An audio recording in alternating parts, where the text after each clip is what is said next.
And welcome. Let me know if you hear me, please. Welcome into the show. And welcome. All right. Looks like we're working out all right. I'd like to say hello to everyone in the show tonight watching, and also especially my chat members. If you're just viewing, go ahead and join the chat. It's a wonderful occasion to join the chat. Yes, it is. Okay, we're going to say, first of all, thank you, Rachel D, for the super sticker. Thank you very much. I appreciate that support. Um, Apologize for the slight delay. Carol, welcome in. Amy, welcome in. Thank you for the flowers. And Marianne Foster, welcome in, Marianne Foster. Great to see you. You and Amy and Rachel and Carol. Jay Rabbit, welcome in. All right. Welcome in, everyone. It is a wonderful Wednesday evening here in the United States and a snowy evening. A wonderful day it was. And well, I worked all day on something that I cannot wait for you guys to see. But it won't be until next week. Next week. I'm working on something special for the 7th anniversary. And so perhaps Tuesday, I'll be premiering a video I'm working on. It's about 35 minutes long, and it's beautiful, and it's all the trails, and you'll check it out. You'll check it out. I'm putting some work into it. So that's what I did today, other than watch several shows because of the new document uh, dump, if you want to call it that, the two filings that we find interest in the defense. So that was an exciting day, of course, this morning, and then everyone did a show today. Did you notice? Everyone did a show. So today we're going to not cover those documents yet. We'll get to it in a couple days, but today what we will do is pick up where we left off. We're going to be discussing a couple suspect guys. Okay. Not only have we covered Brad Holder pretty extensively, um, but now we're going to be getting into a couple other guys, starting with Elvis Fields, and we'll be reading through some of that today, and we'll try to keep it on the shorter side today, and read through some of that.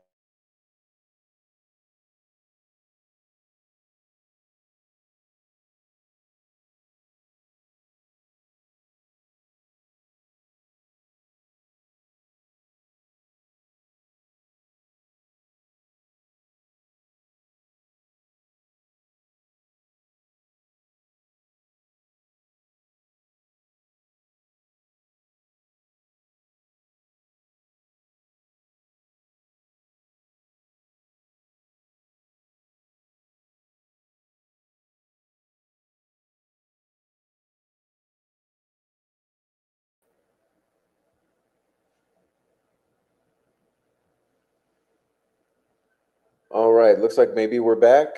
Maybe we are back.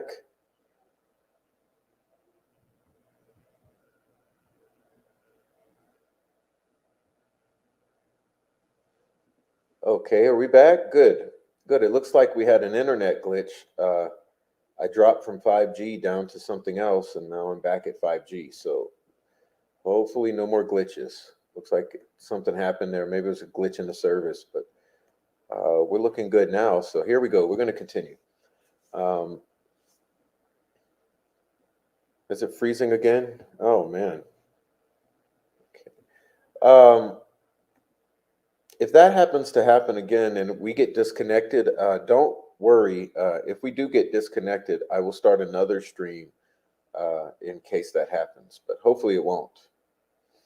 Yeah, there's every single podcast and every single YouTuber is doing a show today because of the documents, but we're going to skip those and work on them in a couple days. I'm sure you had your fill of them anyway. As I was preparing, I was going to cover them, But my original intention was to continue on with Elvis Fields tonight.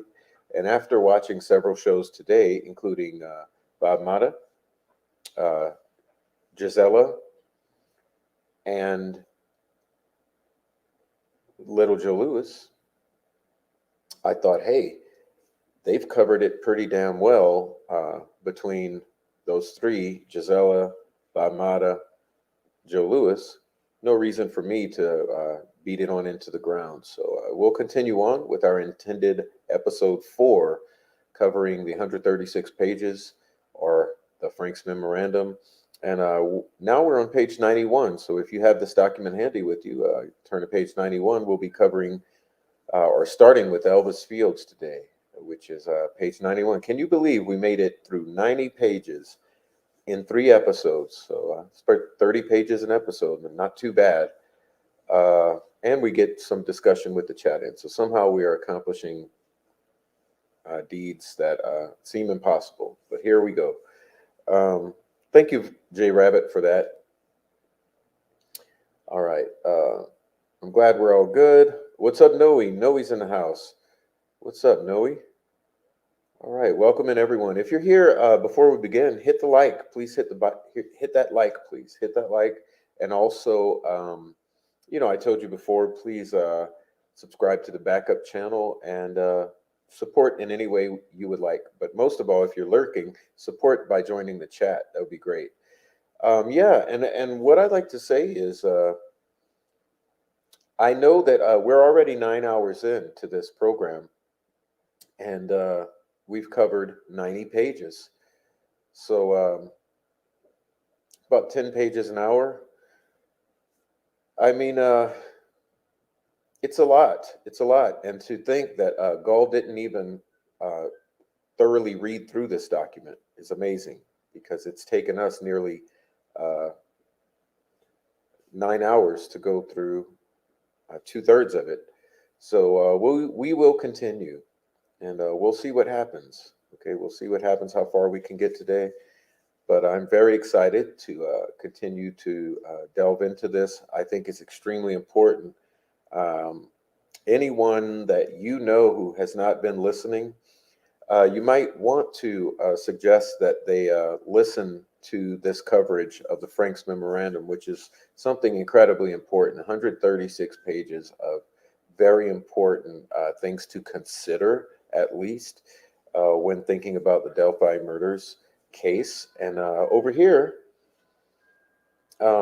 know that if you share with friends, you can always share from a particular timestamp in case they want to skip the opening credits and the introductions and all that. You can always share from the timestamp when we actually start the document for new friends you're trying to share with, new viewers, so we don't belabor them with holding for a prof to get on the stream. But I definitely think for anyone who doesn't really have an understanding of what's in this document, we're reading it very thoroughly and slowly. Even though when I listen back, I feel like I'm rushing through it. I listened back last night, and I just thought, geez, I just rush. I go too fast. But even going fast in my mind, it's still taking forever. So we're going to continue now without much further delay. Welcome in Fort Pitts. She doesn't like doing her job. I think it's apparent. Yeah, I mean, or she likes doing her other job, which is covering for these assholes. But I mean, if there ever was the appearance of impropriety or unfairness or bias, I think we have some very, very clear appearance, at a very minimum, of bias. So something has to be done here. Something has to be done. Okay. And with that particular judge on the case, no doubt we will have time to finish it, sure, before. Yeah. Unhinged. Okay. Backup channel. Thank you, guys. All right. So let's get started. I'll get ready here and pull it up and sit back, I guess, relax, and let's get ready to get on into this. All right, here we go. Just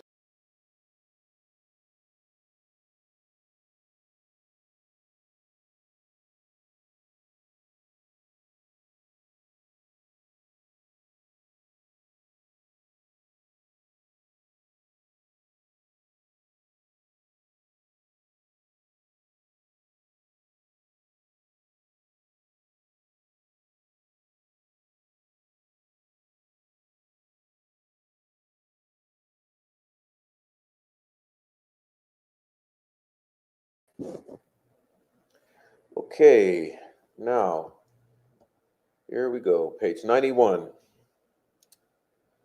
Boy, oh boy. Elvis Field's connections to the crime scene. Well, you may remember yesterday. Let me just summarize before we continue on. On a previous episode, we covered the anomalies with Brad Holder's alibi. You may remember that we got no documentation of the alibi, extremely shoddy.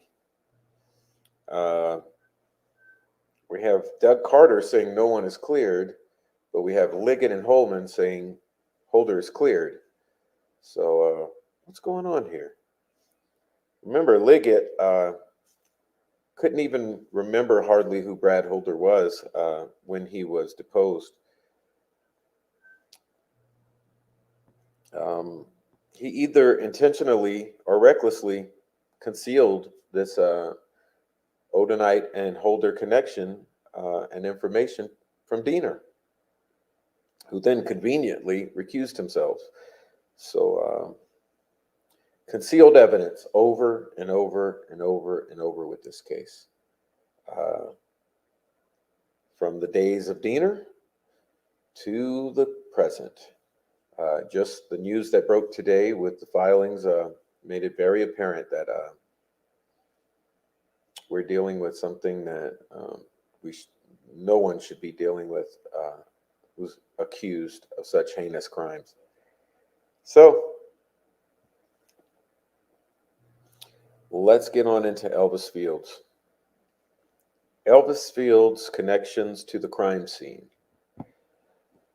The defense has previously discussed and presented the side-by-side photos that demonstrate that Elvis was mimicking Brad Holder, right, by taking time to recreate Holder's Facebook posts. You may remember that with the photographs. Elvis would then post the recreated Facebook post. What else did Ferenczi, Click, and Murphy unearth in their investigation that would connect Elvis to the crime scene, other than the Facebook post, okay? Well, the Oden report provides much of that connective tissue. I'm now part of a gang and have a brother.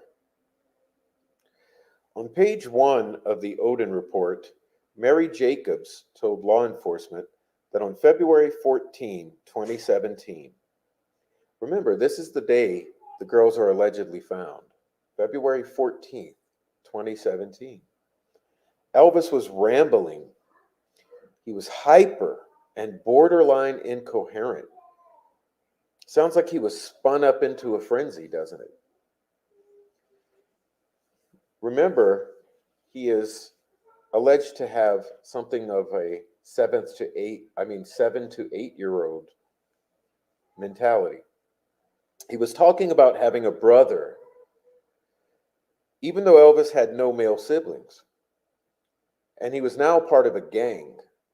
Elvis told Mary that he had been on a bridge with 2 girls that were killed. Elvis told her that someone named Abigail was a pain in the ass and a troublemaker. She said Elvis tried to give her, meaning Mary Jacobs, a blue jacket. She told him that she had her own jacket. After Elvis made these statements to his sister, Mary Jacobs, she later became aware of the Delphi murders and put 2 and 2 together.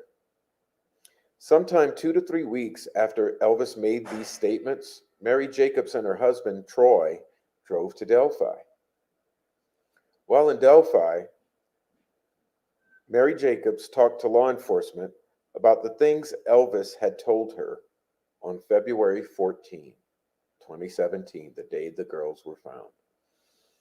But due to the mass amount of tips that were generated, her information may have been overlooked. Intake CJIS 4466. This unredacted intake sheet with Delphi double homicide written at the top of the page is attached to this memorandum and is marked as Exhibit 90. Okay, so let's go back and read that sentence again because it's extremely alarming if you really think about this, okay? After Elvis made these statements to his sister, She later became aware of the Delphi murders and put two and two together. Sometimes sometime 2 to 3 weeks after Elvis made these statements on the day the girls were found, Mary Jacobs and her husband Troy drove to Delphi. While in Delphi, Mary Jacobs talked to law enforcement about the things Elvis had told her on February 14, 2017, the day the girls were found. But due to the mass amounts of tips that were generated, her information may have been overlooked.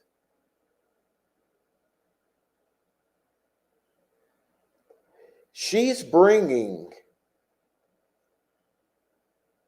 herself to Delphi, sitting down, telling them that her brother said he was on a bridge with two girls that were killed, one named Abigail, who was a troublemaker. He had a brother and was now in a gang, and he wanted to give his blue jacket. But due to the mass amount of tips that were generated, her information may have been overlooked. Does that make sense at all? The defense has requested that the prosecutor locate the tip sheet that contains accurate details as to exactly when Mary Jacobs and her husband visited law enforcement officials in Delphi and what was communicated during this visit. This is yet another piece of evidence that the defense has not received.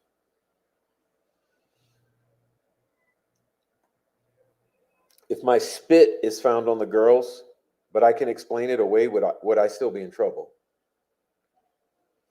In December 2018, Mary Jacobs enlisted the help of an old acquaintance of hers named Misty Moore.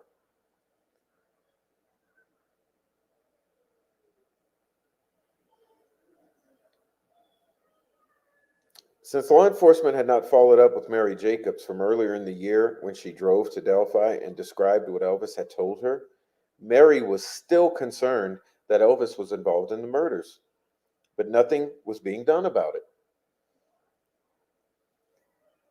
Misty Moore worked for Homeland Security out of Greenfield, okay? So Mary Jacobs is enlisting the help of her friend, Misty Moore, who works for Homeland Security. Mary was hoping that Misty could assist in locating someone from law enforcement to become interested in Elvis Fields. Mary talked to Misty Moore, who then passed this information on to the proper law enforcement channels.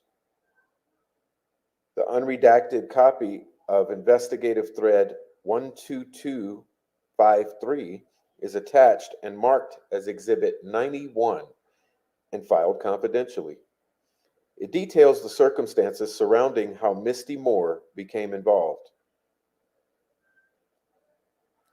In January 2018, Mary was interviewed.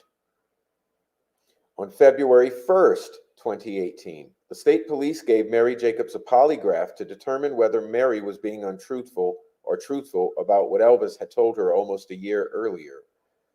Mary passed the polygraph. More on that later. Based upon what Mary Jacobs had told law enforcement in January 2018, and based upon Mary Jacobs passing a polygraph in February 2018,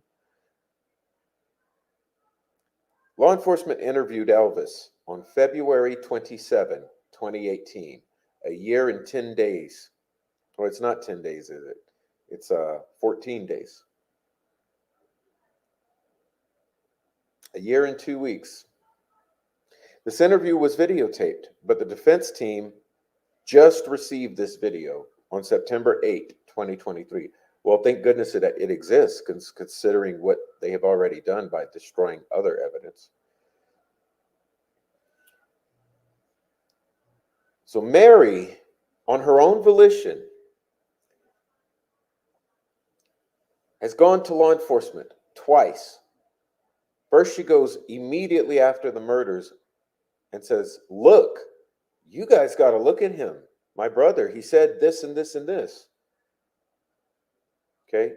A year later, nothing has happened. So she thinks, hey, let me call my friend who works with Homeland Security in Greenfield. Maybe she can get me like someone who will listen to me. They polygraph her, decide that she's probably telling the truth about what she was told. So then they bother to go interview Elvis a year and 2 weeks after the murders.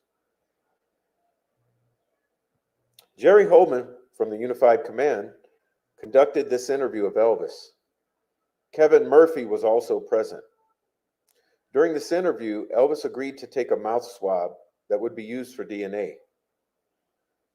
Jerry Holman and Kevin Murphy, both with the state police, explained the purpose of the mouth swab with Elvis. So Elvis was aware that the DNA from his mouth swab would be compared to any DNA from the crime scene. At the conclusion of the interview, Trooper Murphy dropped Elvis off at his trailer. As described on page 1 of the Odin report, after Elvis exited the police vehicle and walked toward his trailer, he turned around before entering his house and walked back to Trooper Kevin Murphy's vehicle. When Elvis came near the squad car, Elvis posed the question to Murphy, what would happen if my spit is found on one of the girls, but I have an explanation? Would I still be in trouble? Elvis then walked back to the trailer. Unfortunately, the spit comment made by Elvis to Murphy was not recorded. But Elvis did admit at a later interview that he somewhat remembered this comment concerning the spit. And this is contained in Elvis's second interview, which occurred in June 2018. Upon hearing that troubling but incriminating comment, Trooper Murphy immediately called Unified Command and communicated with Detective Jay Harper. On August 22nd, 2018, Elvis's other sister, Joyce Moffitt, was interviewed by law enforcement officers Kevin Murphy and Greg Ferenczi. On 2 previous occasions, Joyce Moffitt had denied that Elvis had made incriminating statements to her. However, in this third interview, Joyce reluctantly recounted to Ferenczi and Murphy statements that Elvis had made to her in the fall of 2017. So it sounds like good detective work. It sounds like they're pressuring her, and by the third interview, she breaks and she admits. Okay, and here's what she admits, okay? According to Joyce Moffitt, sometime in the fall of 2017, Elvis Fields moved in with her following the death of her boyfriend. Joyce recounted the following statements Elvis made to her in the kitchen in October 2017, at a time when they were living together under the same roof. Quote, I am in a lot of trouble. I am going far away for a long time. I was on that trail and that bridge with those girls when they were murdered. There were 2 other people there with me when it happened. I spit on one of the girls after they were killed. Not only did Elvis make the incriminating statement about going far or going away for a long time and being on the trail where the girls were murdered, but Elvis also confirmed to Joyce that he had indeed spit on one of the girls. Although Elvis reassured Murphy that he would be able to explain the spit, it is unknown at this point if Elvis has provided that explanation. Elvis lied to the police, claiming he did not know Johnny Messer, even though Johnny Messer said that he not only knew Elvis, but that Elvis was interested in joining Messer's and Brad Holder's Vinlander crew.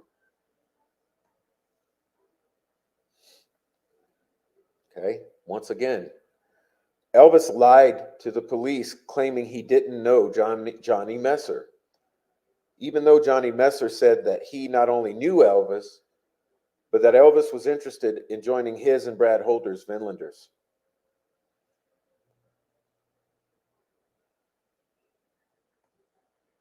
Oh, sorry about that. In June 2018,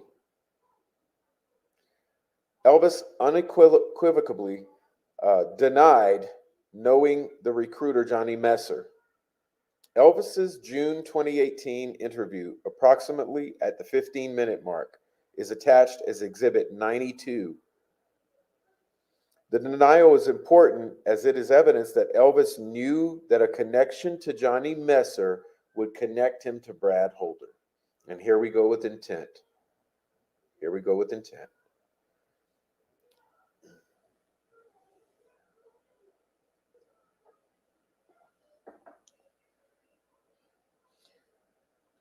However, in his October 2018 interview, Johnny Messer tells a different story.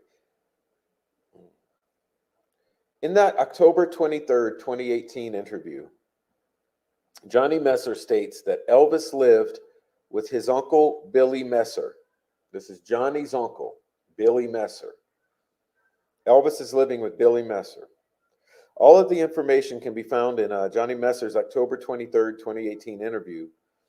The videotaped interview has been copied onto a flash drive and marked as Exhibit 93 and provided to the court's staff. Johnny Messer further stated in that interview that he would take firewood to his uncle's home during the winter that Elvis was living with him.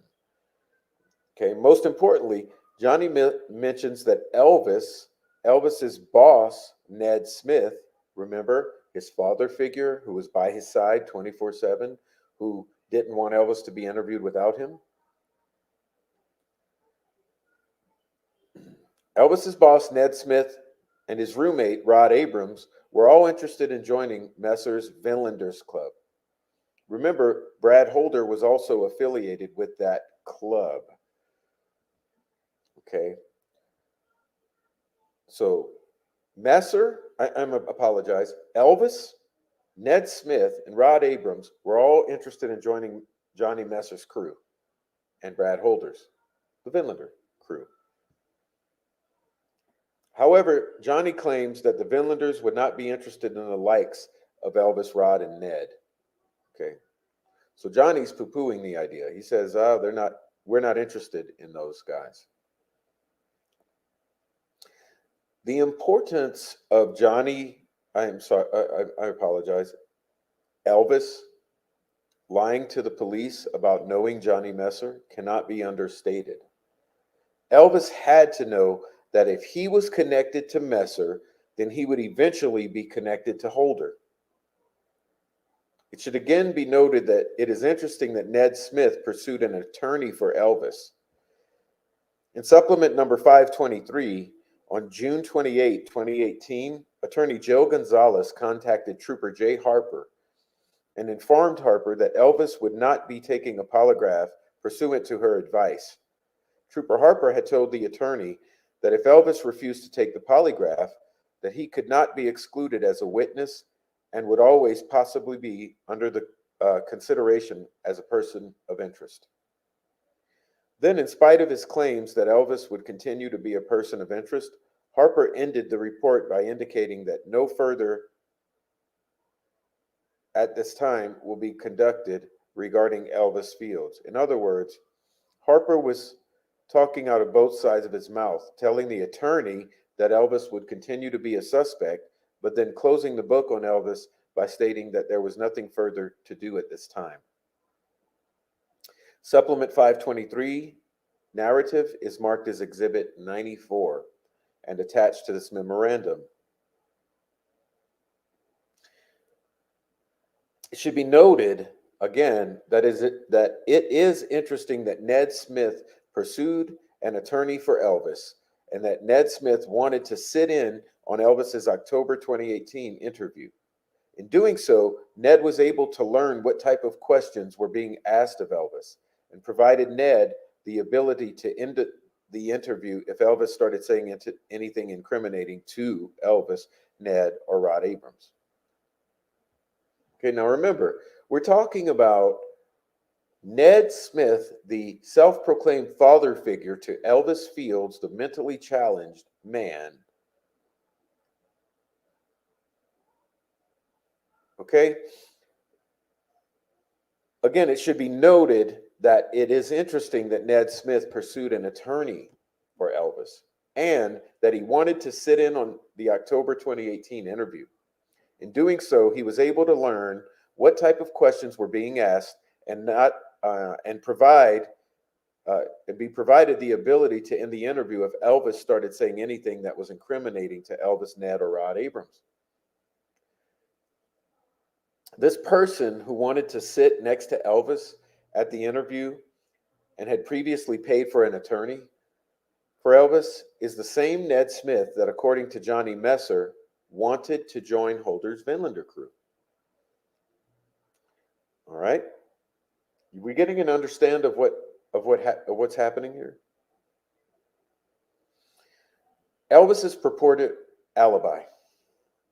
Okay, Rod Abrams lied about where he and Elvis were on February 13, 2017, and Rod Abrams' false alibi conflicted with the alibi Elvis provided. At his June 20th, 2018 interview, Elvis Fields told Ferenczi and Murphy that he remembered being at home in Rushville 492 days earlier on February 13, 2017. It is quite a remarkable feat for someone with Elvis's mental capacity to remember a specific day 492 days earlier. Some people, like actress Mary Lou Henner, are blessed with something called autobiographical memory, which allows that person to remember specific days in their lives even years and years later. As previously noted by Murphy, in his opinion, Elvis Fields had the mentality of a 7 or 8-year-old. Still, rather than admit that he had no idea where he was on February 13, 2017, Elvis claimed he specifically remembers not leaving Rushville on February 13, 2017. Page 1 of the Odin report and the June 20th, 2018 interview at the 14-minute, 35-second mark. Also in his first interview, Elvis told police that he had proof of witness that he didn't leave Rushville.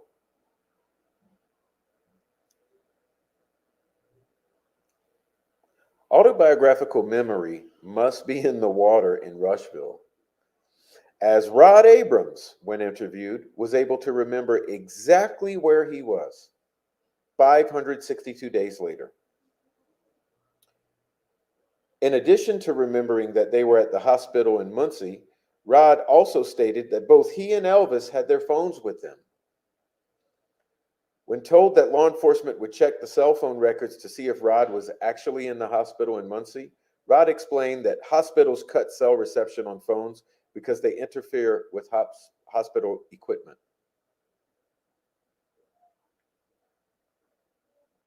So their phones probably would not show that they were at the hospital in Muncie.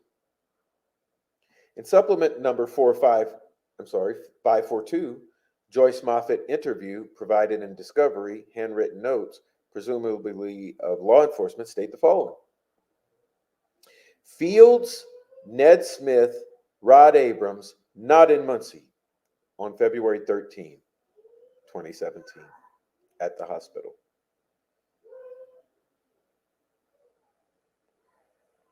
This was the conclusion of law enforcement, and obviously Rod Abrams' ridiculous statement that their phone records would not confirm that their phones were at the hospital because hospital equipment is common sense evidence that Rod Abrams was lying as well. Yeah, so what he's doing, he thinks he knows that when he goes into this particular hospital, his phone reception is cut. So he thinks if he says that he's at the hospital with Elvis, it can't be tracked. He's not thinking about what about driving to the hospital, about leaving from the hospital.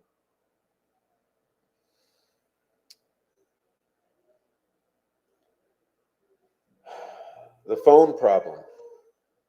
on February 13, 2017, phone records apparently show that Elvis's phone stayed in the same place in Rushville from approximately 10:30 a.m. until approximately 7:30 p.m. Okay? The defense has not received the phone records, but are relying upon page 1 of the Odin report for this information. So Elvis's phone tracks that it's at home in Rushville from 10:30 a.m. to 7:30 p.m. Does it mean Elvis is home? It only means the phone is home. Phone records also show that Elvis, for some reason, did not use his phone whatsoever for roughly 9 hours. So during the time that this phone is sitting and home, on February 13, 2017, for some reason he does not use the phone for 9 hours. Elvis told law enforcement that he usually kept his phone on him. As stated in the previous paragraph, Rod Abrams stated that Elvis had taken his phone to Muncie to visit the hospital. Okay. However, phone records show that Elvis's phone was in Rushville during that time frame. The phone problem is twofold. One, Elvis's phone remaining at home for roughly 9 straight hours conflicts with Rod Abrams' professed alibi for Elvis, Ned Smith, and Rod Abrams. Two, in today's day and age, it would seem highly unlikely that Elvis simply did not pick up his phone for roughly 9 hours, especially when Elvis claimed that he usually kept his phone with him. The takeaway for any curious investigator would also be, at a minimum, twofold. One, Rod Abrams lied about being in Muncie, but Elvis forgot to stick with the lie. Elvis went up to Delphi but was told to leave his phone behind so that phone data would not show that he was in Delphi. It is unknown if Rod Abrams or Ned Smith's phone records were ever recovered.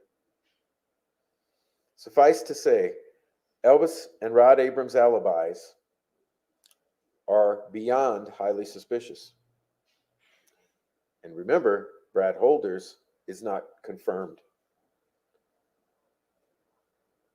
Elvis described forming horns out of sticks and placing them on Abby's head. Okay, let's think, please. Let's think. This is really important because we have to forget what we know and back up in time.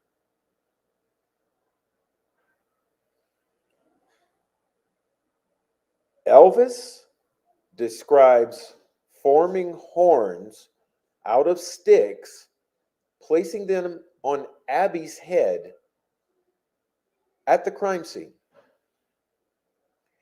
Crime scene photos confirm this statement.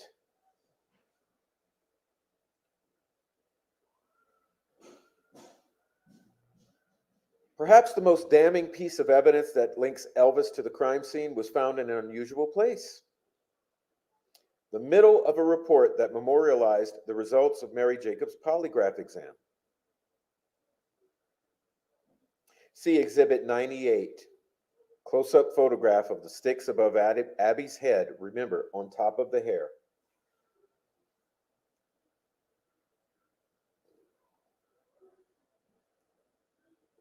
In Mary's pre-exam interview, polygraph examiner Stephanie Thompson,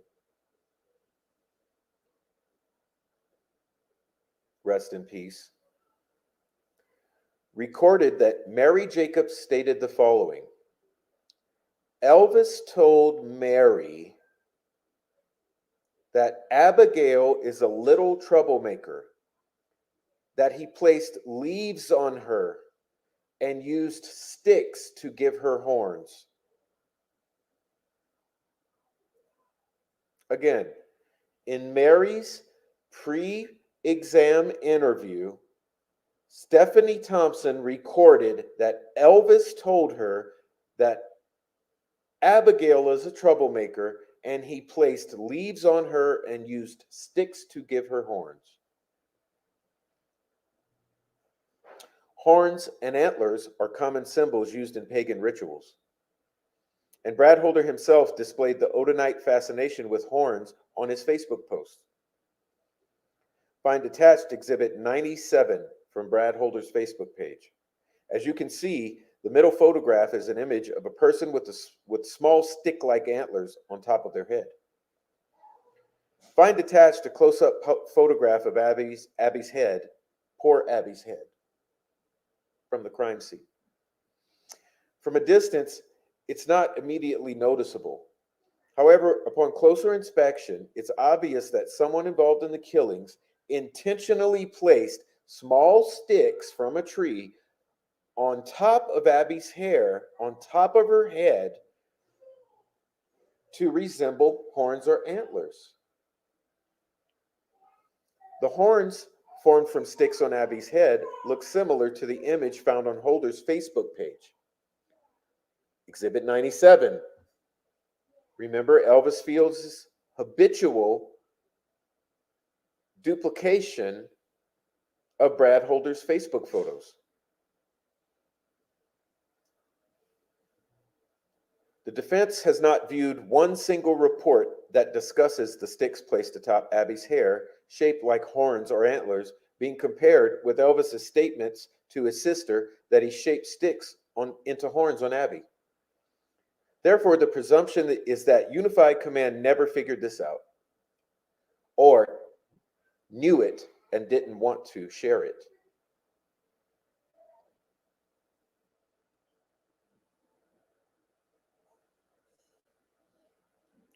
Trooper Purdy was present at the polygraph examination with Stephanie Thompson.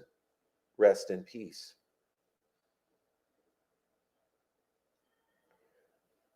Purdy was not able to watch the exam and therefore would not know about Elvis's words to his sister Mary about using sticks to form horns on Abby. Purdy claims to not know. Stephanie Thompson knew. Rather than now being curious in 2023 or 2024 as to how Elvis knew such a thing, remember, this is before the leaks. This is why I said you have to strip everything you know. This is before the leaks.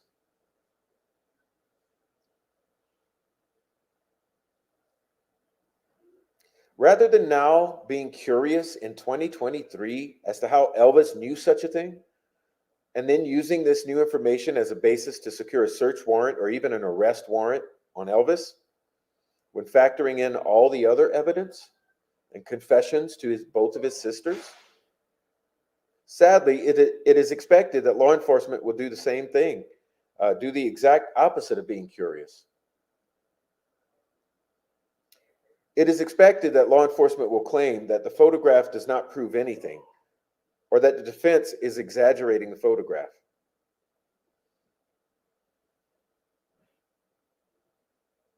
And there were sticks on the hair, Mike Cunningham.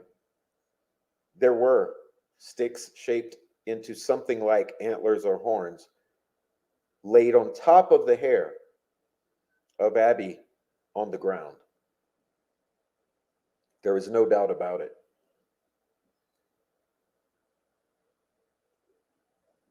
They're very tiny twigs, shaped kind of like to give the indication of some sort of something coming out of the head. I would assume horns, antlers, spikes. Elvis Fields says horns. Let's just call them horns.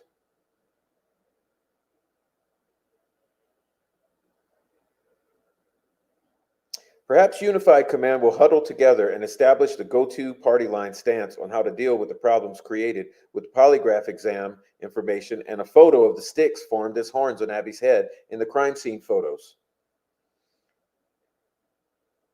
It would be refreshing if someone in Unified Command could stop worrying about how the public will view their incompetence, admit to mistakes, and perform the type of police work that should have been performed 6 to 7 years ago. The defense is not holding its breath. As the defense told Holman in his deposition, the unfortunate expectation is that he and Liggett will try to figure out how to solve the problem rather than solve the case of who murdered the girls. Elvis's insider knowledge of the crime scene may be a place for Holman to start. Yes, Holman. Elvis Fields would be a good place to start. Holder would be a good place to start. Johnny Messer would be a good place to start. Rod Abrams. Ned Smith. Elvis Fields said how many things to his sisters when no one knew this?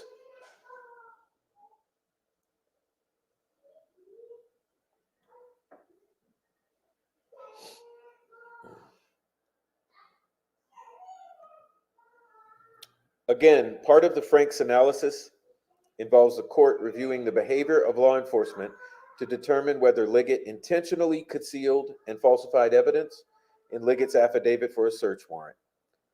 Liggett and Holman and the rest of Unified Command's reaction to the information contained in the polygraph exam concerning the sticks formed into horns on Abby's head may very well reveal whether Liggett is interested in the truth or in burying the truth, which again is part of the Franks analysis.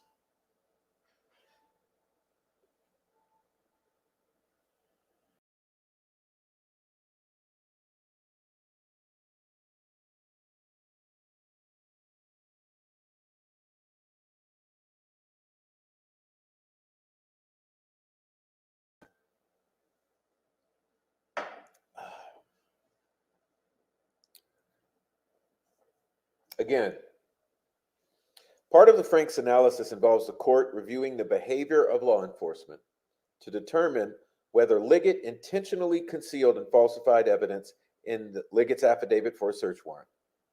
And I think it's pretty clear at this point that he did. Liggett and Holman and the rest of Unified Command's reaction to the information contained in the polygraph exam, rest in peace, Stephanie Thompson, concerning the sticks formed into horns on Abby's head may very well reveal whether Liggett is interested in the truth or in burying the truth, which again is part of the Franks analysis. The sticks were in the hair, purportedly. Yes, on the hair.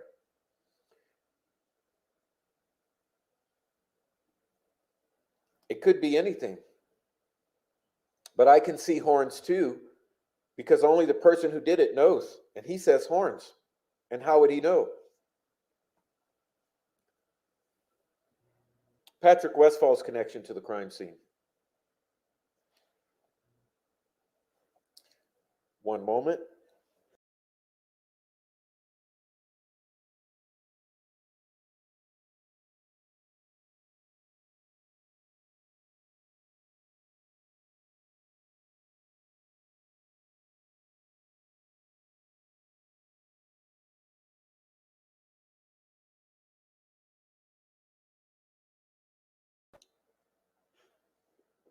Patrick Westfall's connection to the crime scene. Much of what connects Patrick Westfall to the crime scene has been discussed in the section detailing what connected Brad Holder to the crime scene. To shorten this section, the defense will numerically lay out both the evidence previously discussed as well as a few other pieces of evidence that tie Westfall to the crime scene. If the fact or piece of evidence has been discussed in a previous section, the defense is not going to drop a footnote to that reference, as currently the defense has 126 footnotes and believes the court may appreciate not duplicating footnotes to reference exhibits already discussed and attached to this memorandum. This will help shorten the already long memorandum. Point number one. Brad Holder and Patrick Westfall were friends at least until January 21st, 2017, as proven by a Facebook photo previously attached. However, according to Amber Holder and law enforcement monitoring Facebook posts between Holder and Westfall, a fight between Holder and Westfall occurred sometime in February 2017. concerning a ritual gone bad in the woods near a creek.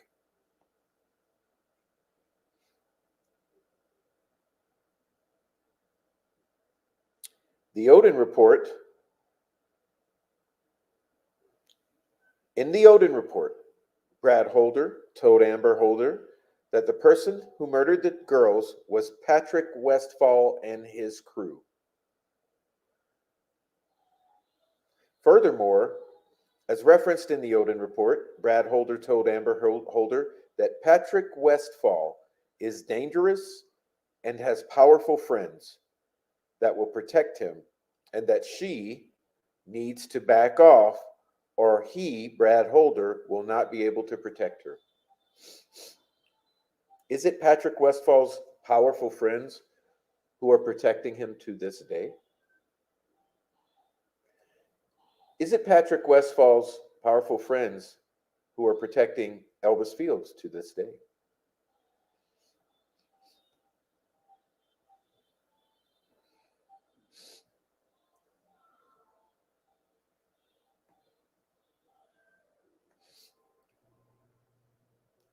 Five, Brad Holder told law enforcement that Patrick Westfall has post-traumatic distress disorder, PTSD, post-traumatic stress disorder.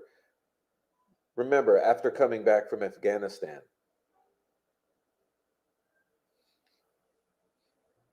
The video or ritual in Fort Wayne that Ferenczi sent to Liggett and which has been attached as an exhibit shows Brad Holder videotaping someone that looks like Patrick Westfall using his fingers to mark a tree in the ceremony at about the same height that the F tree was marked with Libby's blood, leaving the question of whether Patrick Westfall marked the F tree the same way that he marked the tree in the Fort Wayne ceremony video. Point number 7. Patrick Westfall lives within a 7-minute drive of where the girls were murdered.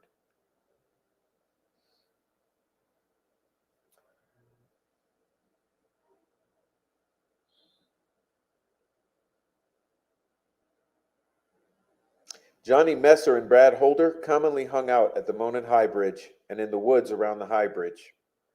Messer, October 23rd, 2018, videotaped interview that the defense just received on September 8th, 2023. This can be heard at the 14-minute and 5-second mark.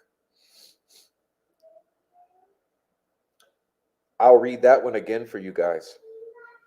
Messer and Holder commonly hung out at the Monon High Bridge and in the woods around the High Bridge. Westfall also admitted that he knew the woods around the Monon Trail very well. An unredacted copy of DIN C002561 is attached and marked as Exhibit 39, filed as confidential. A Patrick Westfall Facebook post from just 2 months before the girls were murdered shows Westfall cutting tree limbs into runes by slicing the tree limb with an electronic saw, creating clean, smooth edges to the tree limb. Find attached Exhibit 99, which is a Facebook post of Westfall cutting tree limbs into runes. Remember that there was a tree limb found placed on one of the girls that was cut clean. Point number 11.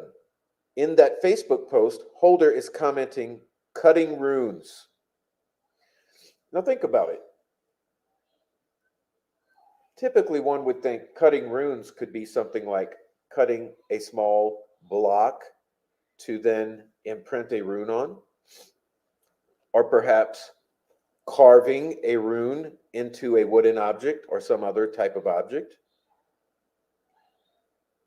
But what does cutting runes mean when you are simply cutting sticks off of a tree?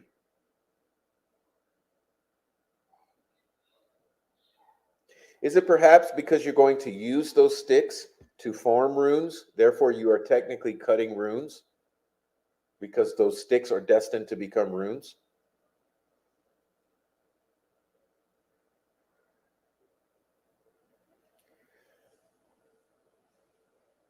At the crime scene, one of the tree limbs placed on Abby has its end sliced cleanly and smoothly, similarly to the way that Patrick Westphal is slicing the tree limbs in Exhibit 98. Westphal's alibi for February 13, 2017, is that on the day of the abduction, he was at home with his son Nick. There's no evidence that law enforcement knocked on doors to determine if Patrick Westphal was at home at that time, nor any evidence that law enforcement walked around the neighborhood to see if any Ring door cameras or any other type of cameras caught Patrick Westphal leaving the house. Law enforcement just believed Patrick Westphal, who has friends in high places.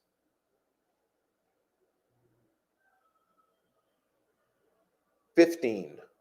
Patrick Westphal was a pastor for a religion known as Azatru, which is a warrior type of religion with many gods, including Odin and Thor. Patrick Westphal and Brad Holder were both affiliated with the Vinlanders Club or gang, along with Johnny Messer.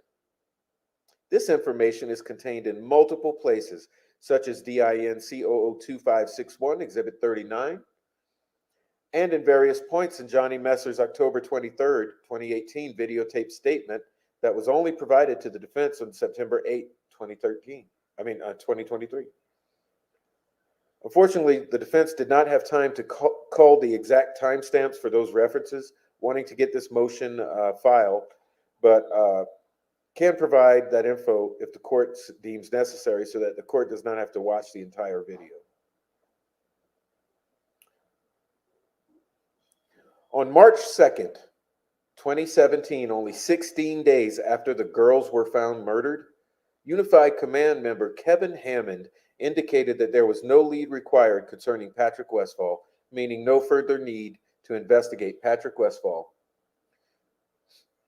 So we've ignored Patrick Westphal, we've ignored Brad Holder, and we've ignored, to my astonishment, Elvis Fields.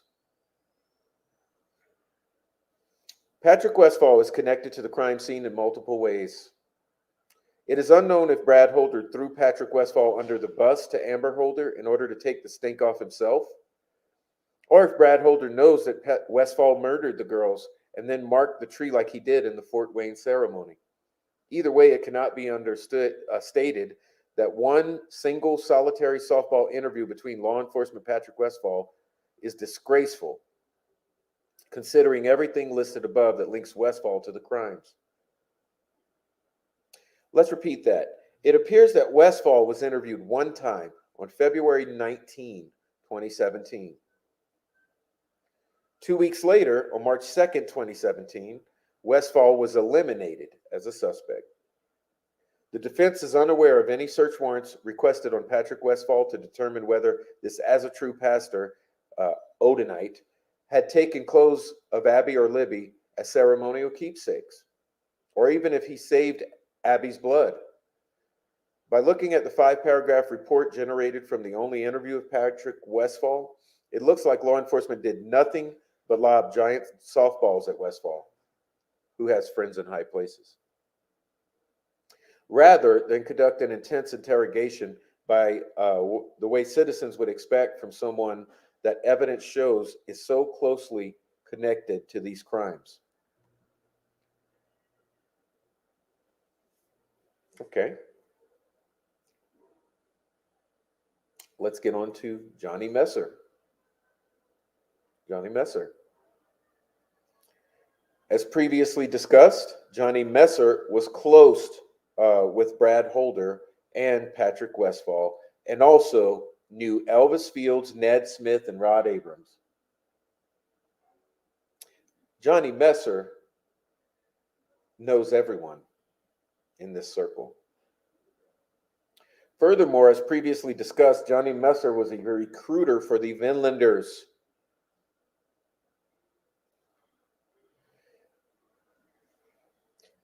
Also, as previously stated, Ned Smith, Rod Abrams, and Elvis Fields hoped to join the Vinlanders, according to Messer.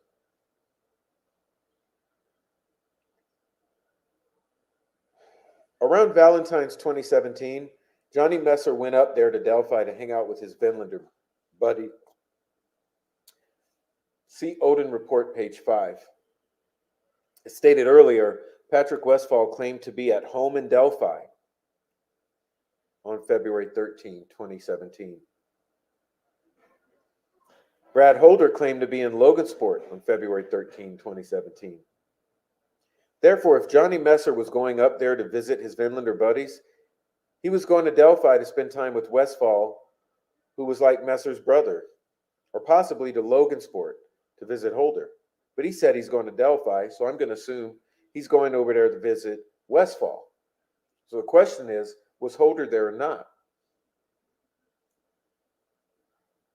When Messer came back from being in Delphi around Valentine's Day, the vehicle he drove to Delphi had blood along the side of the vehicle. He had no explanation for the blood's existence. Taylor Hornady had to go to the car wash multiple times to clean off the vehicle. There's blood on the vehicle, such that she has to go multiple times through the car wash or to the car wash to get that dried blood off. Evidence shows that Johnny Messer was the connective tissue between the Delphi crew and the Rushville crew. Unified Command overlooked these connections, and furthermore, Liggett failed to inform Diener of these connections to the murder scene.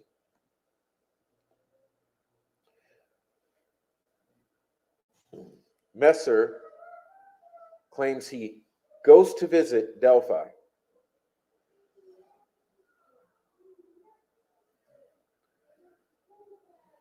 Rod Abrams' connection to the crime scene. Rod Abrams told police a lie about his whereabouts on February 13, 2017. I'll repeat that for you.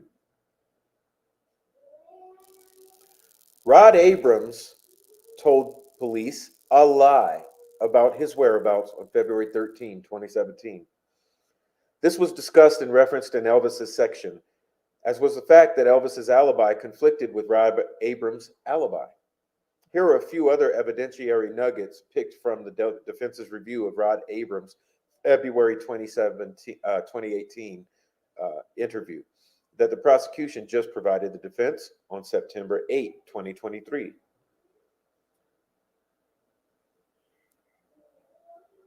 The defense has had very little time to review the voluminous amount of discovery dumped on the defense on September 8, 2023, including hours upon hours of never-before-seen videos.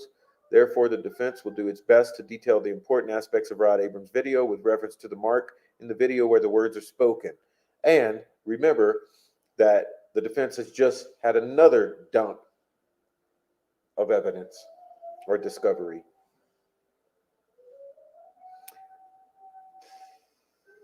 Some of these evidentiary nuggets incriminate Elvis Fields. Point 1. Elvis had been working for Ned Smith since 2005, but then stopped working for Ned in 2017, same year as the murders. According to Rod Abrams, Elvis was communicating with a 12-year-old girl on the internet and discussing inappropriate things. Again, according to Rod Abrams, Elvis was communicating with a 12-year-old girl on the internet and discussing inappropriate things. Elvis used Facebook to communicate to young girls aged 13, 14, and 15. Elvis Fields is communicating with 12, 13, 14, and 15-year-olds. What are the ages of our victims? When law enforcement asked Rod, has Elvis ever talked about doing anything to a couple of girls, there's a long pause. Then Rod Abrams finally said, no. The law enforcement officer then said, are you sure? Rod responded, the The law enforcement officer then says, "You kind of hesitated when I asked you that." When Rod Abrams is asked if Ned Smith and Elvis will also say that they were all in Muncie on February 13, 2017, Rod Abrams doesn't answer the question. But after another long pause, tells a long rambling story about how Ned doesn't always remember things. Okay, so he's getting into excuse making. Finally, law enforcement asks Rod if they can look at Rod's phone to see any text between he and Elvis. He refuses, claiming that Elvis no longer has his phone number after Rod changed phones. Okay, excuse after excuse, Rod Abrams. Rod Abrams, what's your deal? Sounds like you need to be spoken with by investigators, ISP and FBI, Rod Abrams.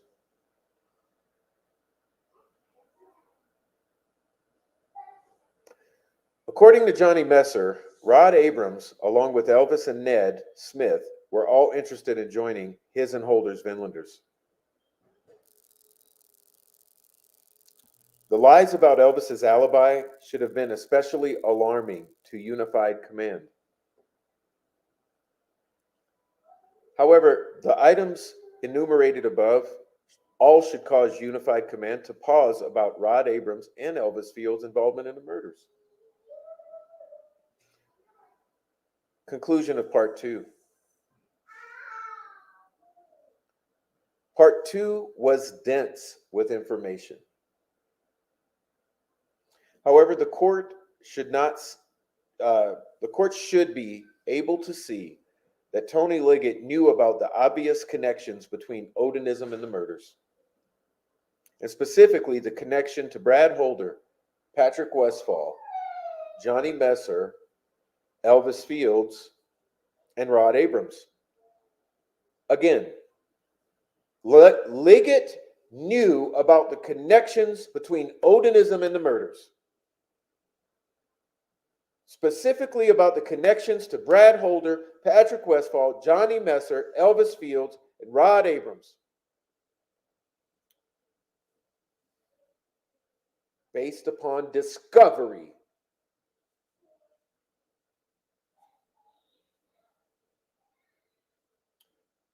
Remember that after this topic of Odinism came up,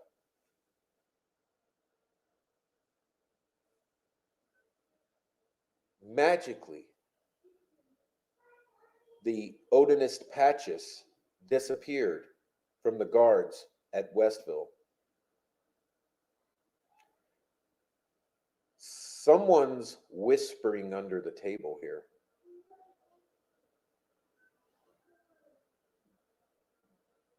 The fact that a mystery Purdue professor purportedly led the Unified Command off the scent of Odinites is preposterous. Right. Even if your professor were to say, "I don't see anything from these drawings," still, with all of this, a competent law enforcement official would certainly take the time to follow these obvious concerning leads, especially Elvis Fields.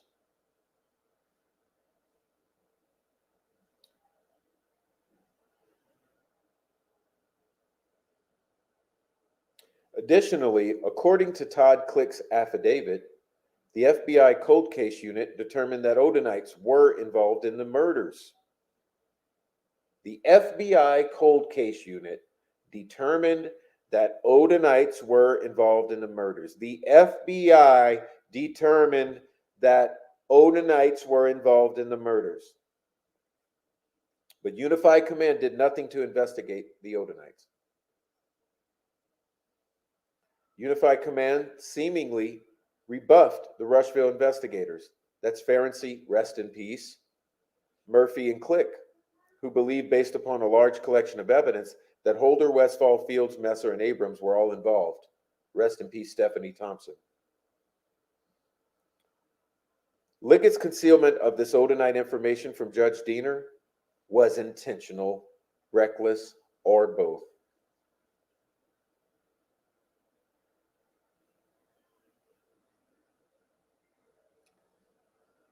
Why don't we put the emergency brakes on this investigation right now?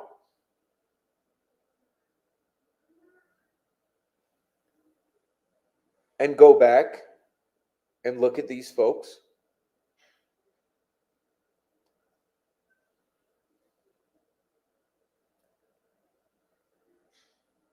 Can we look at, I mean, what's the harm in looking at Elvis Fields right now?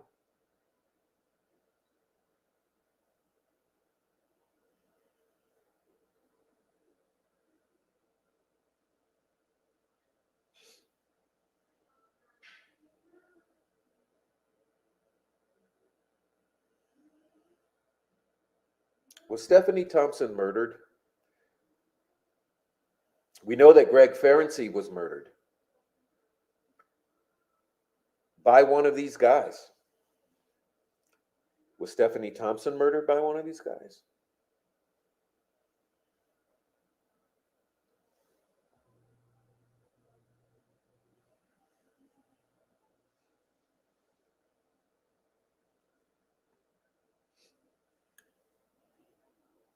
Tomorrow, we will continue with part 3. Liggett concealed and falsified evidence in his affidavit for a search warrant.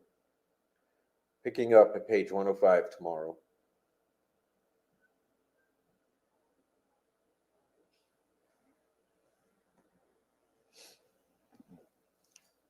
You guys, please give me about a 1-minute break to get some water, stretch my legs, and we'll dive into the chat.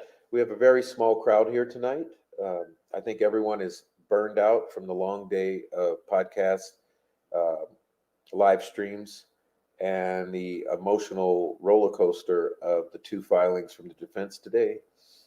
So it's a small, cozy crew. So I'm going to get some water, stretch my legs, take 1 minute or so, and we'll be back to chat with the chat. If you're in the lurker crew, please join the chat. It's a small crowd tonight. Join the party. Help your community members out. And while I'm up, please take some time to hit the like, subscribe to backup channel, and send some support. I'd love your contributions. We're still trying to make it to our goal this month to take care of the necessary things that we have to take care of for myself and Little Prof. So please take advantage of the funding pathways such as Buy Me a Coffee, Cash App, the over here in the super chats and whatnot. Appreciate you all, and please join the chat, and let's get this conversation started in the chat. I'll be right back.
Okay, thank you for holding. Thank you so much for holding. All right, a lot going on here. Let's see. Pardon me.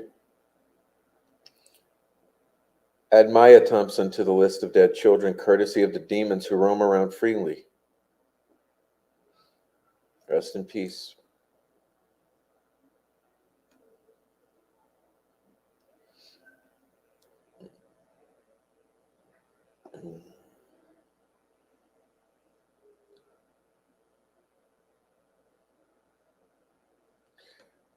I was just number watching and thinking the same. Where is everyone tonight? Everyone's exhausted. I'm pretty sure. Everyone's totally exhausted because today's been like a long day. Everyone did shows today to cover the new documents, and it's just a lot. So it's a cozy crowd tonight. FBI said there was Odinist activity. FBI also said those girls arrived at approximately 1 p.m. near Ron Logan's, approximately. All right. Let's see if I can welcome on in people who have come in that I have not welcomed yet. And I apologize if I miss you. Let's get back. I know I missed a lot of chat. I'll back it all the way up. Let's see. All right. I welcomed Noe. Okay. Let's see who else we got in here. Kenneth. Welcome in, Kenneth. Welcome in, Kenneth. Good to see you again. Every day and more deceptive information coming from law enforcement. This is beyond disgusting. Yep.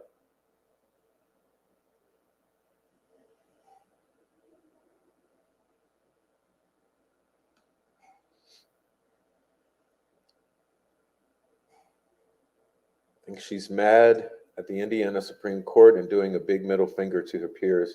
I think she knows her future job hopes are fading. Maybe. Nope. She'll be fine. But boy, she sure has shown the world what we're dealing with.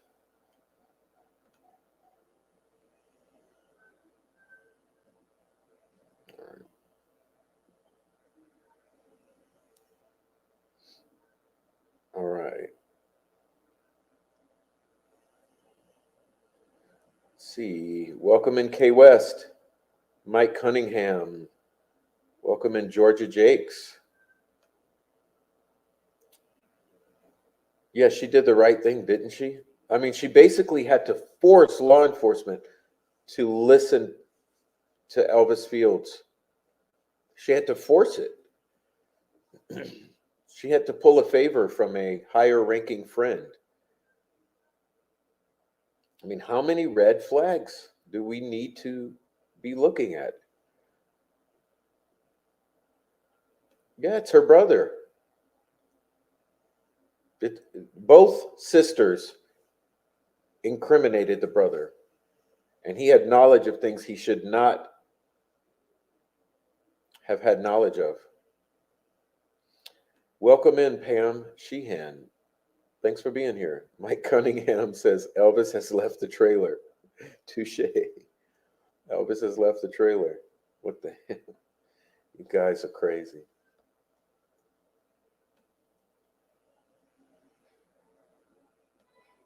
Funny how everything that should be just doesn't seem to be documented pertaining to Elvis and his ilk. Yeah.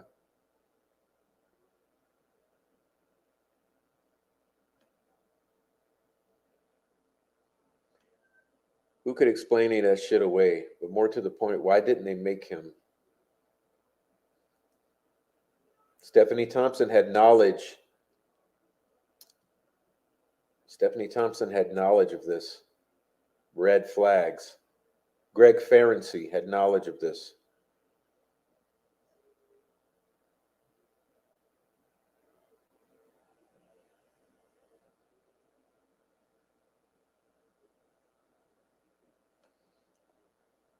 Anything they did investigate, they spent an inordinate amount of time sweeping it all under the rug. DVR tapes, etc. Yeah. Deleting shit. In a time when The cost of data storage is the most affordable it's ever been. Okay. It is so extremely cheap to store data, yet we're losing and recording over and deleting data.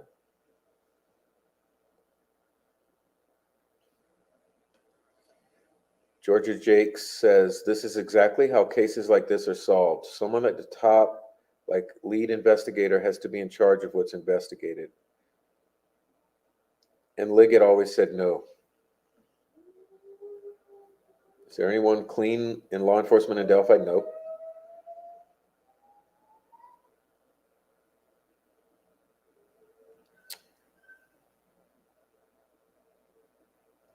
No, that's not correct, Georgia Jakes. It was Brad Holder who put a quote on Facebook. Uh, was it 3 days after the murders, saying, the real good friends will help you move the bodies or the body and never say anything about it, never say a word again. So, yeah, while this is Brad Holder, while his 14-year-old, or was it 16-year-old, while his 16-year-old son has just had his girlfriend viciously slaughtered alongside her best friend and left in the woods like an animal. During this time, he should be comforting his young 16-year-old teenage son. He's posting a meme to the effect of, the real ones will help you move a body and not say shit afterwards. Never mention it again, not say a word.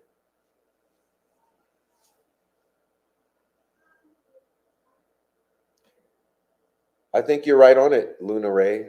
Maybe they're this stupid and so naturally they think the rest of us are on their level. Well, that's all the trolls. Okay, listen. You just hit the nail on the head, and I really hate to say it. But it's all of the trolls, some of the family, some of the YouTubers, and some of the law enforcement. They all think that we're so stupid that we'll never see this. Just like they thought that no one would ever see in that discovery the statements of Elvis Fields and his sisters.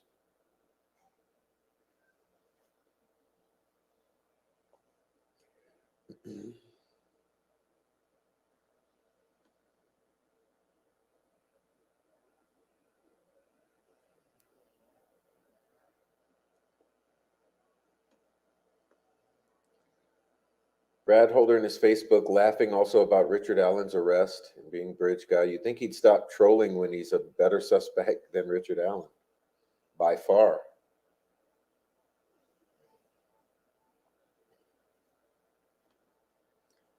I wouldn't live there. I'd feel scared for anyone of different race or orientation. Yeah, especially race.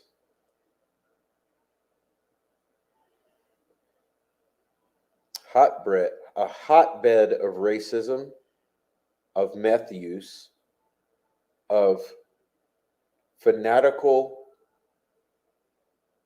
pagan belief systems, and racism.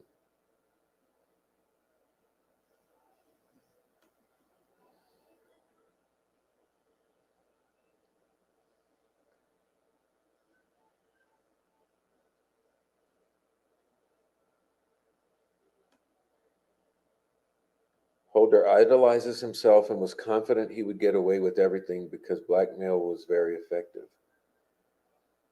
If he did anything, I mean, could this be a case of Holder having nothing to do with it other than having knowledge after the fact? I mean, if they were, if Brad, I mean, if Elvis Fields was duplicating or copycatting everything that Holder had been doing, could he have copycatted and could they have copycatted a lot of Holder's stuff as far as the runes or the sticks on the girls? you know, because we know Holder had the obsession with the sticks and making runes and shapes out of sticks in the woods. That's one of the main things that's implicating him in this crime is that the stick figures on the girls. Well, maybe it's Elvis Fields emulating Brad Holder and his fascination with stick runes, runes of sticks. But then again, remember we have others there who are also, you know, into making runes with sticks. So it's extremely complicated. But regardless, you look at this group of individuals. At a minimum, they should have been looked at extremely closely, interviewed multiple times, had their devices forensically examined. Uh, we should have gone through the neighborhoods, collected every camera within 5 miles of that crime scene.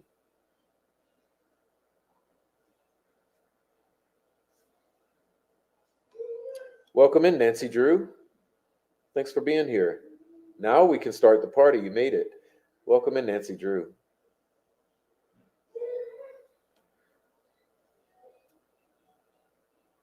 Yeah, the disgusting little creep is probably the one who put the stick figures, who put the sticks on her hair. Disgusting little creep. If that little creep put those sticks on her hair, I'd like to knock his fucking face off his head. If that's the person who put those little fucking sticks on Abby's dead head.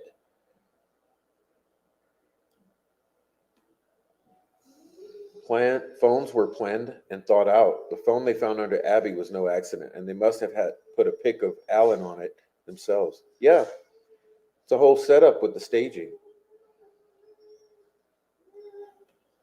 So that's the biggest verbal admission this case has to offer. Why isn't he in prison? I know. Why do we have Richard Allen? Remember, there is no muddy and bloody. There is no muddy and bloody. There is no bridge guy dressed guy with a blue jacket walking on that road. It's a guy with a tan jacket who's not muddy and bloody, but merely muddy. Was the blue jacket that Elvis tried to give his sister the jacket that the person was wearing that we call bridge guy? He admitted being on the bridge with two girls who were killed, and one of them was named Abigail, and she's a troublemaker. And he placed horns on the head. He knew of Brad Holder, often emulated Holder. Well, Holder often posted Facebook posts of sticks making runes. I mean, come on. Isn't this becoming like very, very obvious right now? Isn't it isn't it sinking in and isn't that sinking feeling hitting you as the reality hits that this is fucking obvious. This is red flags. Like there's something. How would he have knowledge of the crime scene? How would he know that he's on a bridge with two girls, one's named Abigail, and there's horns placed on her head with sticks?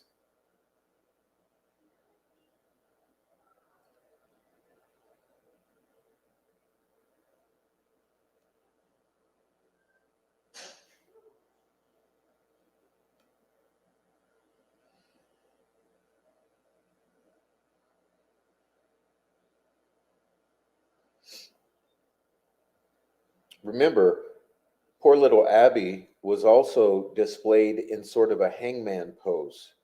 Okay, so she's displayed in a hangman pose.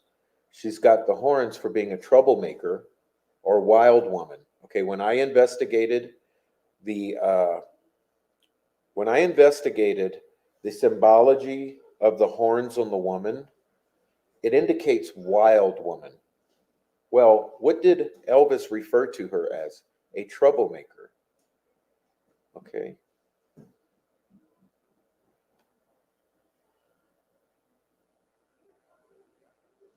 Birch is also a mystical branch in their belief.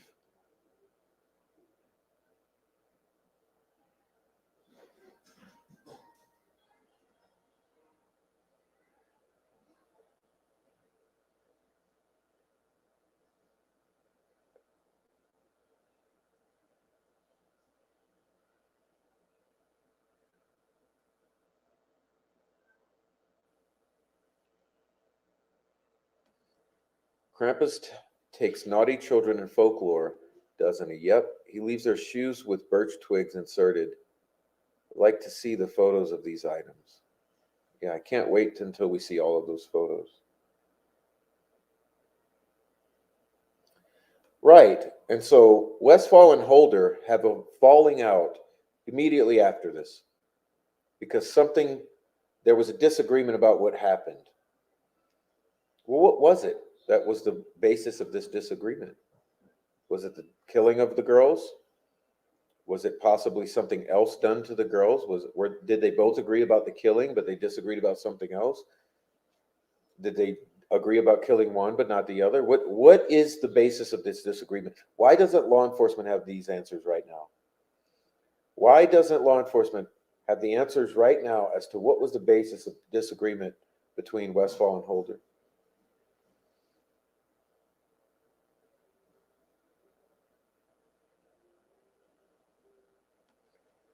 If both were fully clothed, I would be sus on non-secular aspects.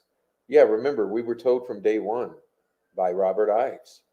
But being opposite, it was definitely a message and not random. Yes, it's so unbelievably distinct that one is laid respectfully and fully clothed and clean, and the other girl is laid disrespectfully, is nude and bloodied.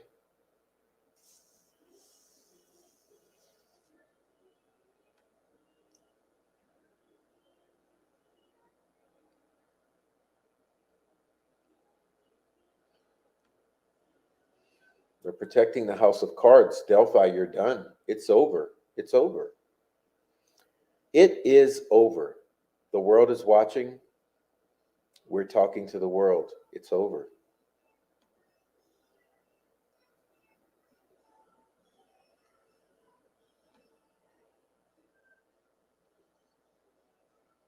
Law enforcement knows where it happened. Yeah, did it happen by Wilson Bridge, law enforcement? Because I believe it happened over at Wilson Bridge. Tell us. Welcome in Digital. Digital coming into the house. Welcome, Digital. Thanks for joining the party over here. Doing it fun. That house of cards is protected at all costs.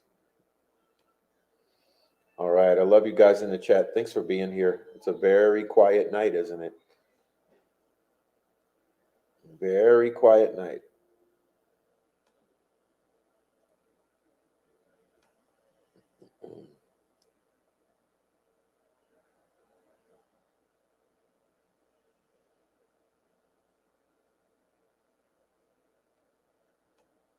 The problem with houses built from flimsy cards is a single card falls and it all comes down. They're screwed. Yeah, that's what I say. It's over. They don't have the insight to know it yet because they've gotten away with it for so long. They think it's going to continue to work, but it's over.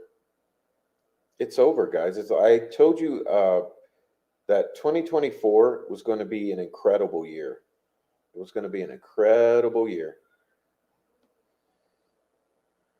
I still believe it's going to be an incredible year. It's over. The dam has burst.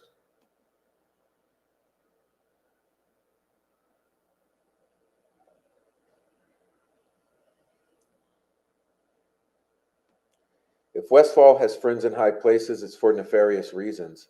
It ain't to have a tennis partner at the country club. Fucking A.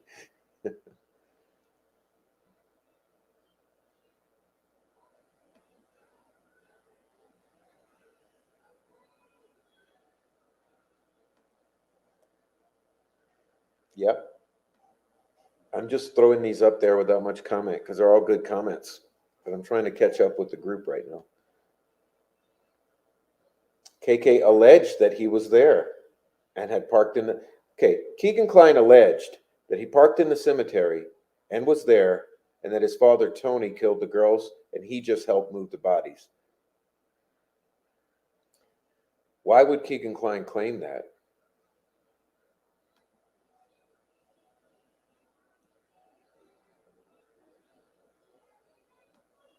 Yes, Georgia Jakes, you're talking about a church in Flora that is highly suspect as a money laundering operation.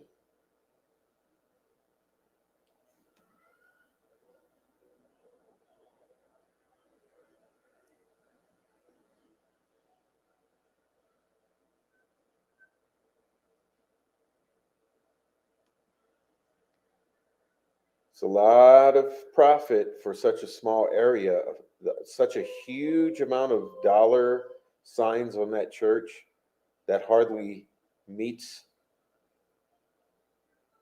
math. Don't math, but the math definitely meths. And Elvis Fields, remember, was talking to 12, 13, 14, and 15-year-olds. Elvis Fields was talking inappropriately to 12, 13, 14, and 15-year-olds. Why did Gull ignore this Frank's memorandum? Why?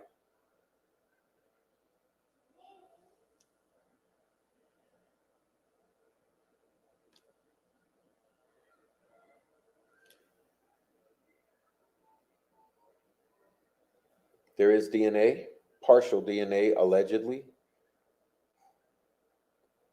Ryan Logan owns Ron Logan's property. So Ryan Logan is the son of Ron Logan. So the property went to his son, Ryan. That's who owns Ron's.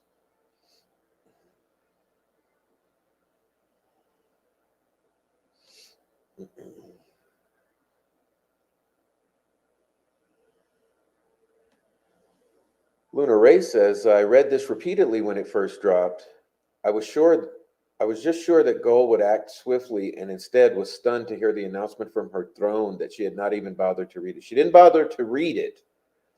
And then after the defense was brought back on at the order of the Supreme Court of Indiana, she blanket denied everything on her desk. Apparently out of rage or spite. You guys heard some noises. Could have been something on my desk. No big deal. Okay. I think she was pretty stunned too by the look on her face when I mouthed silently, "What the fuck?" as she was trying to stare me down. She lost that stare down. Good job. He said, "What the fuck?" Good job, Luna Ray. Almost wonder if she's dumb enough to not read anything and let Nick tell her what's in the papers and what to do. Sure, she's heard all of this. I wonder, though, how can it be ignored? I don't know. I don't know what's going on here. It's just like a fucking Delphi circus. It's like you've ever seen these movies that revolve around the concepts of dark circuses? You know, it's like a dark circus. It's something wicked this way comes. Welcome in, Jaded Empath, the beautiful and the jaded and the empathetic Jaded Empath says, guys, today I learned that Brad Holder has a YouTube channel called Brad Shaves with Music. Gross. Yes, I've seen it. Okay. FBI said there was odorous activity, but of course, corrupt Indiana law enforcement did nothing with it. Where is everyone tonight? What happened to everyone? All right. She looks scared of you. You stared her down. You gave her the psycho stare.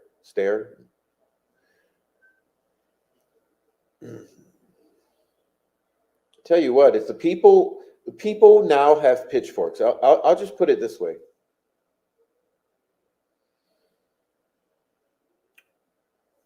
Like I said, the dam is broken. The people are now gathering their pitchforks. Okay. The world is watching, and the people have all gathered their pitchforks because they're not having it. They're not having it.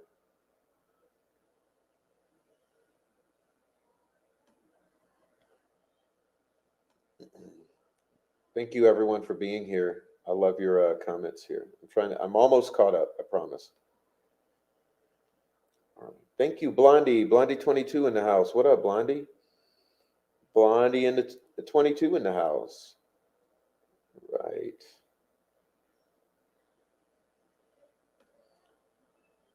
Part two honestly made my anger at the amount of solid leads. Yet they've already convicted and sentenced Richard Allen. Yeah, all the dumbass YouTubers have for sure. Law enforcement, I mean, the state, I'll put it this way, the state and the fucking idiot, shill, paid for YouTubers are definitely along these lines. But we're actually looking at discovery here. We're talking about actual discovery. Okay.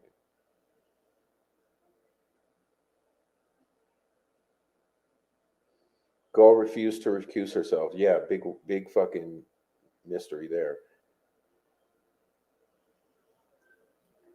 The volunteer firemen, I think, were involved in the cover up because uh, they were involved in the search in which they blocked civilians from helping.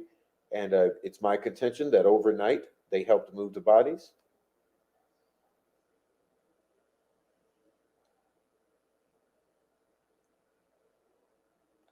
How will they try to spin the interview video tampering? I don't know. I'm sure we'll find out. Can't look away. I'm pretty sure it was a firefighter who played angry after he found the bullet 3 days later. Sunlight is the best disinfectant, and they are drenched in it. Yeah, that's what I mean. It's over. Okay, it's over. Pitchforks are coming out.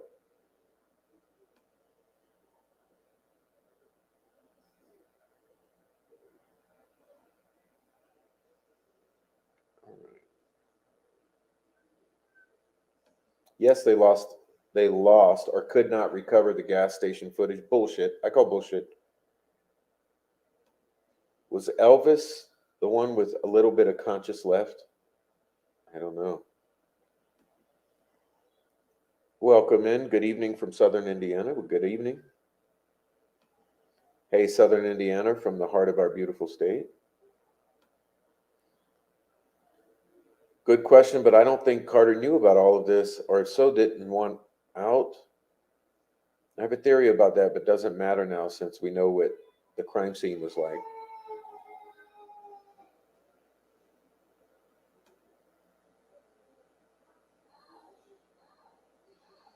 Jaded, just checking Brad's shaving channel for a minute, talking about evil looking dead eyed dude. Oh, welcome in, tree hugger. YouTube keeps deleting my comment from the live on the live from yesterday. Oh, I'll go into the filter, see if I can approve it. It may have gotten sent to the recycle bin because it contains something spicy. But usually every couple days I review that recycle bin, and so I'll clear it for you if it's in there. Don't worry, tree hugger. Thanks for being here. Thanks for joining the chat, especially. Okay, yes, this case is emotionally exhausting. Some law enforcement detectives and someone should be in prison for lying and corruption. I think it's coming. It's coming. It's over. It's over.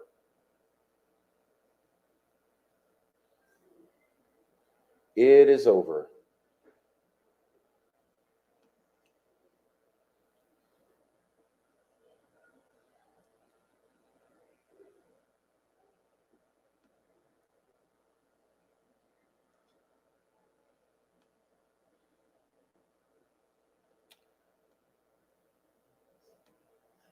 Stephanie Thompson and Nate Miller worked closely together on these cases. Maybe that's why they're dead.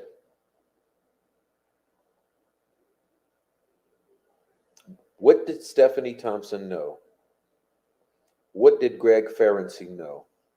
What did Nate Miller know?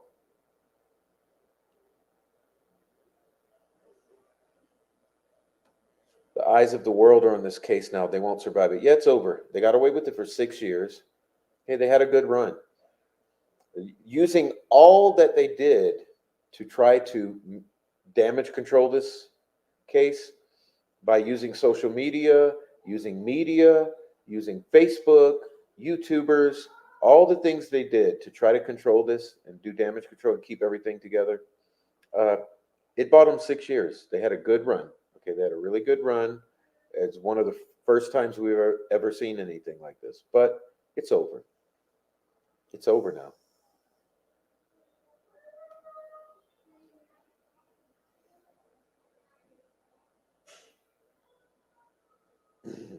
Nate Miller was Pat lost my keys in the wood Brown's alibi. Yeah, about that. Is that why we were metal detecting? Was it for keys? Was it for handcuffs? Was it for a bullet? Or was it for something else dropped at the crime scene?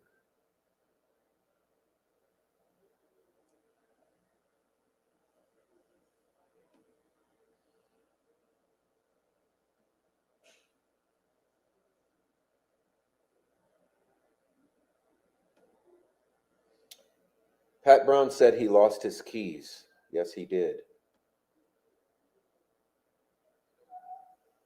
All right, welcome in Frenchie 6290, my man.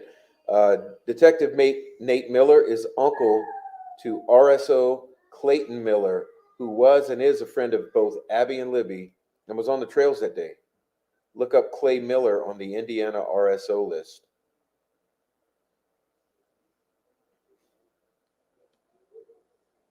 I wonder if Stephanie knew or talked with Ferenczi. I'm sure. I'm sure. Remember that I told you that you may remember that I interviewed our retired Indiana State Trooper, Jay, who in his retirement is a user and medium with the Spirit Box. And our friend Jay has gone with Noe several times now to the crime scene and to Wilson Bridge. Um, and I did an interview uh, with Jay about some of his ideas and his thoughts and his experiences with this case. And one thing he said that was extremely touching and very surprising is that he was a friend of Stephanie Thompson. Okay, Jay was a personal friend of Stephanie Thompson, and he said she was a wonderful lady, and we hope to have Jay back on, and he also hopes to go uh, over to Stephanie's place and to do a spirit box session out there as well. So we will hope to speak with Jay again at a future point. But we have several videos of Jay with the spirit box out there in the woods, both at Wilson Bridge and at High Bridge crime scene. And we have the full length interview with Jay, in which he discusses his very strange interaction with the mirrors.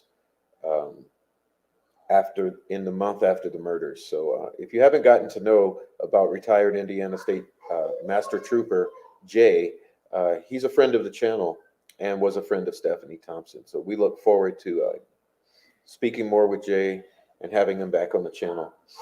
But you may like to check out some of that if you haven't already.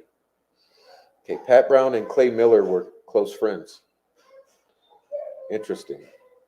I always heard that Nate was Pat Brown's alibi, but recent someone said he was Tobe's alibi, so I don't know. Someone just said Liggett's too. Welcome in, welcome in. I went on that bridge yesterday and I am as guilty as Richard Allen. Well, you were there. Yeah, if you were there. Welcome in, though. Thank you for coming to the channel. We're almost done here. I don't want to be graphic, but autopsy shows blood missing with Abby and blot only with Libby, and the rest missing that should point directly to ritualistic reasons. No way Richard Allen want to be or not. Oh, that's a little strange how you type that. You didn't type very well. It's kind of hard to interpret, but I think the blood was probably consumed. I think they probably decided to drink some of the blood. Is what I would assume based on all other context.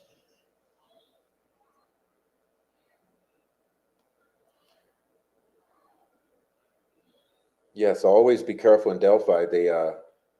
The ground is fertile with blood in Delphi and Carroll County.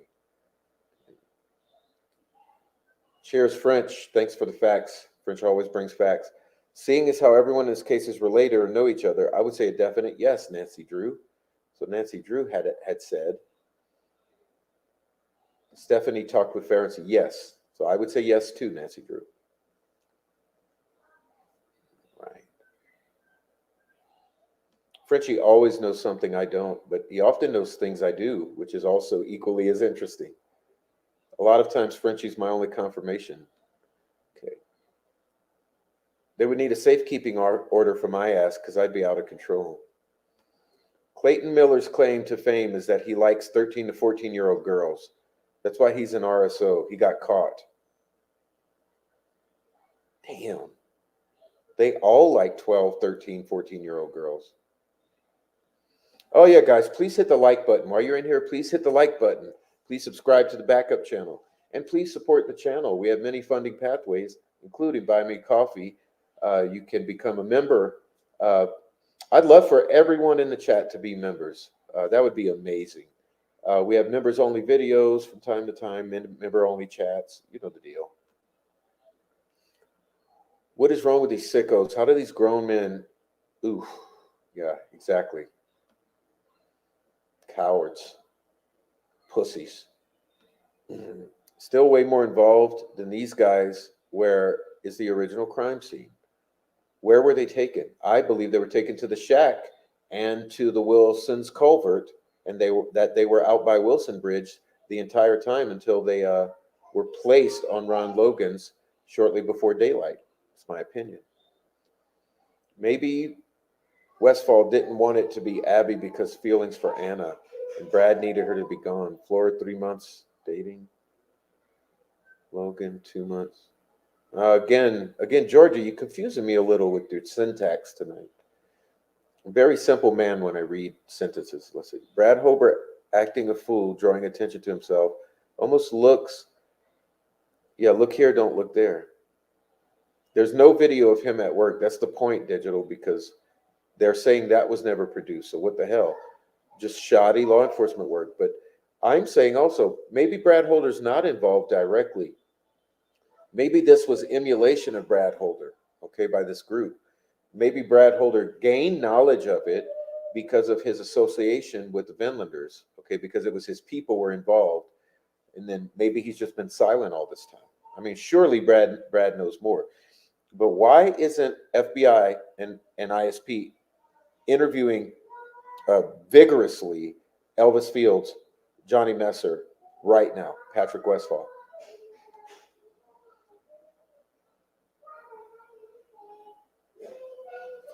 Westfall said that people are encouraged to create their own runes the first time. If Elvis had a lower IQ, I think that his stick runes would look like child drawing. The cemetery is almost directly up the hill from the crime scene. Yes. And you can't see vehicles from the road that are parked at the back. Awesome. Thank you so much for that. Crime scenes, it's very disturbing to me that, see, there's some anomalies here in my mind because it's disturbing to me that it's so close to the cemetery. There's also been so many rumors about things actually transpiring in the cemetery, okay? So there's a lot of talk about a bunch of meth smoking and cooking and partying going down in the literal cemetery. And then you got these bodies near a cemetery, almost as if that's where you place dead bodies. Then early on, for many years, for 5 years, there were rumors that there were items from the cemetery taken and placed at the crime scene. And I've never wanted to repeat what those items are because I wanted to let it be a secret and held by law enforcement. But there's always been the stories that there are one or more items from the cemetery placed at the crime scene, okay? So I wonder if things transpired in the cemetery and they were brought down there, you know, because none of us know everything. So my belief is that things transpired nearer Wilson's Bridge and they were transported and brought there through the water. But they could have been brought through by vehicle. It would have been a more difficult thing to do. But my belief is definitely in some way they're transported to where they are, and going down that hill carrying those girls just doesn't make any sense at all.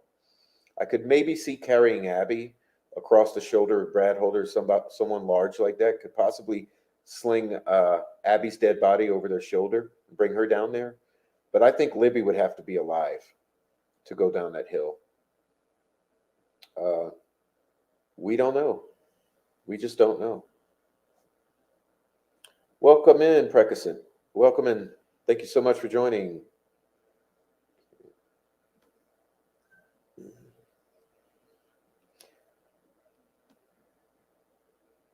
Sorry I'm late. What the hell are you saying is over? Yeah, we're almost done. We're almost done. Going to keep it on the shorter side tonight. It's all about the money. Follow the money as usual. But also, if you're law enforcement, follow the leads. What the fuck? You had Elvis Fields telling you things about the crime scene that only you were supposed to know are the killers. I mean, biggest red flag. You had Elvis Fields telling you things that only the killers would know about the crime scene. I mean, that's like Detective 101.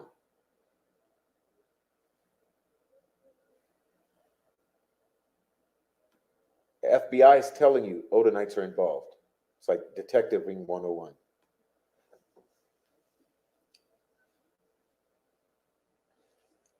And remember, they've now stacked on additional charges to Richard Allen, which they will have to prove.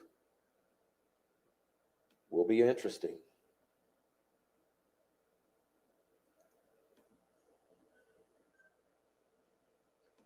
It's over. It's over. The people have seen into this and are gathering their pitchforks. It's all over. Doyle has been doing whatever the fuck she wants from the moment she sat in that disgusting throne for over 20 years. Yeah, think about that. Think about that.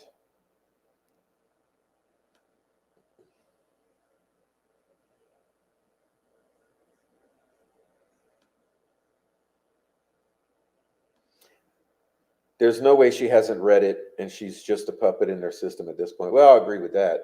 I mean, how could she not know the things contained in that damn document? We're not even through it. Remember, we've been four episodes reading 2 hours each through this document. We're still not through it completely. Everything points to that these people should have been investigated and that they weren't.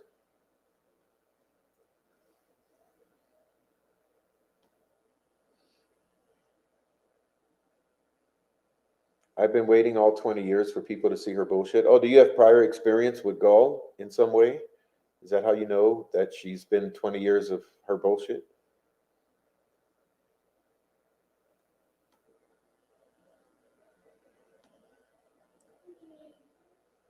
Oh, that's rich. I don't think she's been threatened except for her ego, and that's enough to make her go crazy.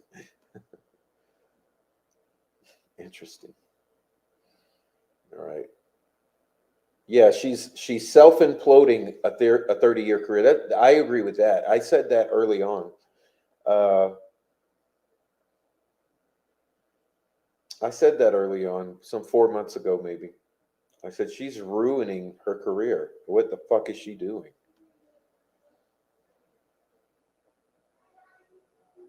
I heard your story. I have to believe the rush is all over. Gull's bullshit. Maybe not remove her to see how she responds, trigger a bigger action to call her cases to attention. I don't know anything about her prior to this, so it's nice to hear from someone who has the tea on her. Yeah, that's what I'm saying. Spill it in the chat. Okay.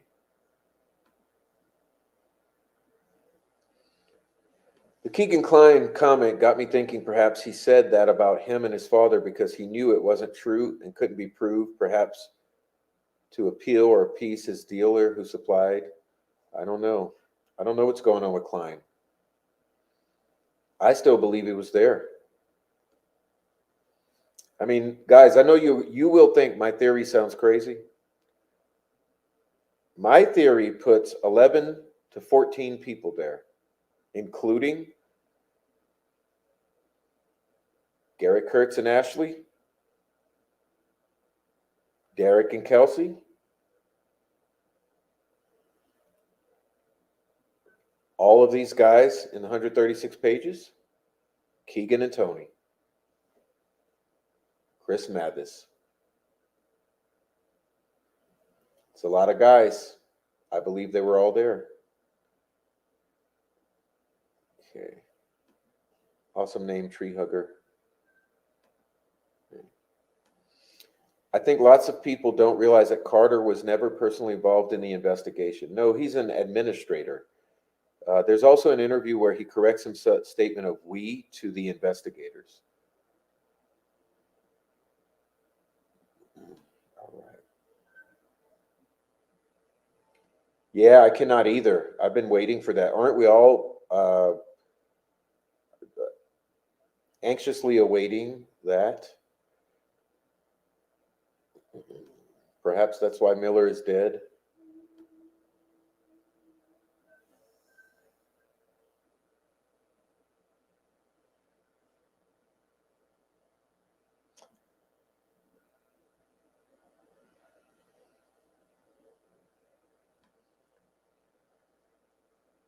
All right, that's a must watch. Or do you mean the videos with Jay?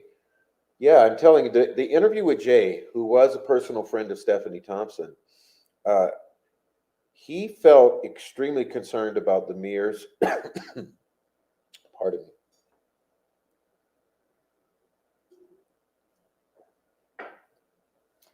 And and also he graciously went and ran the spirit box at Wilson Bridge and got a lot of very concerning hits. And and he will be returning. He will be returning and doing some more spirit box sessions. I cannot wait. Uh, you guys will love it. You guys will love it. We've already had discussions about it, so it's in the works. So that'll be a surprise for you guys for the post Mardi Gras, uh, Valentine's Day anniversary of the deaths of our poor girls. That'll be a treat for you guys. We'll be able to experience some more beautiful spiritual insight from our friend Jay.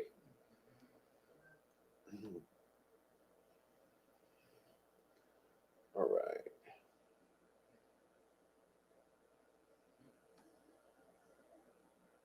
Hey Louise, noticed you and Frank's again tonight. Have to say, my friend, you spend a hell of a lot of time glossing over defense facts and putting a positive spin on most things prosecution. Yeah, I think Louise is catching up. You know, Louise has been slow to catch up. She's gone through a lot, but she's slowly catching up with all of the intricacies here. And you know, it's a lot. It's a lot for any new person coming in. It's a lot. It's a lot of misinformation, an extreme amount of disinformation put out by these compromised YouTubers. And so it's a lot to process. So, Louise, good luck with continuing to understand and figure out more.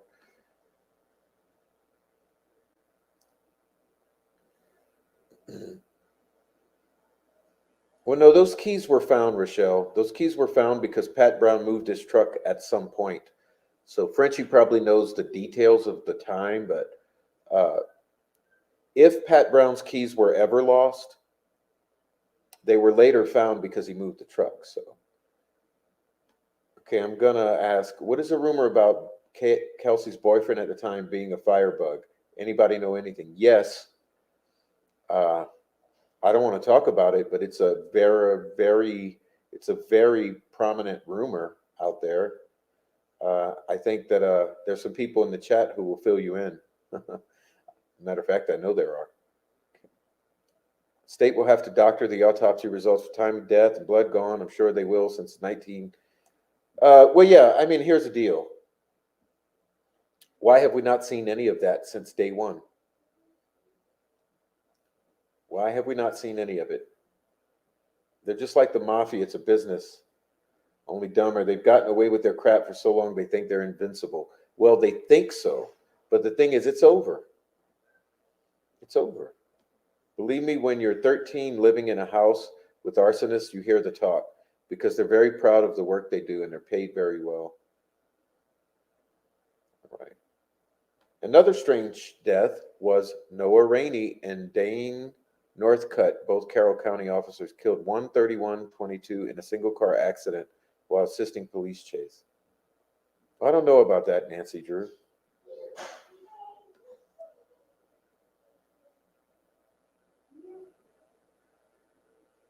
No, that's bullshit, Lisa Marie Presley. Please don't repeat bullshit in the chat.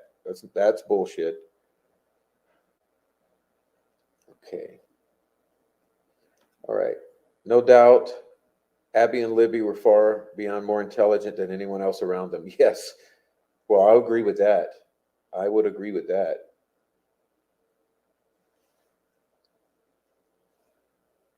I think those girls were dead for quite a while and in water.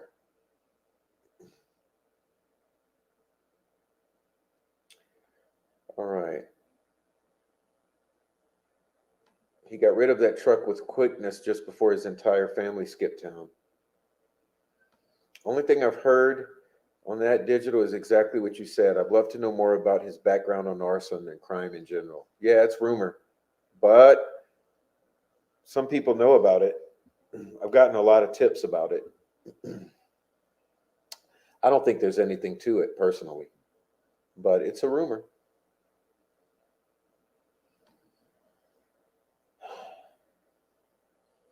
I agree that there's reason to suspect that a snuff film could exist. Uh, Most concernedly, because Garrett Kurtz alleged that Ashley Garth had seen one that Nick Edwards had. Okay, so she was sleeping with Nick Edwards at one point. She was sleeping at Garrett Kurtz with one point. This Ashley Garth.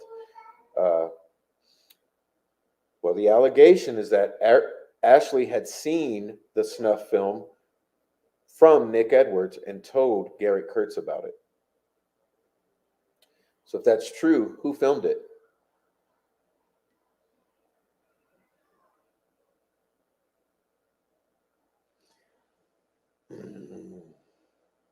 All right. Looking forward to hearing from Jay again. Oh, I am. I can't wait to have him back. All right. Kenneth. What did Kenneth say? I missed it? Or was it a while back? Well, Pam agrees with you, Kenneth. I'm not able to find your comment at this very moment. It's kind of far back, but Pam agrees. All right. All right. About who found the bullet. The bullshit is about who found the bullet. Okay. All right, let's see. Oh man, I've lost my place. Here we go. Let Prof try. Okay.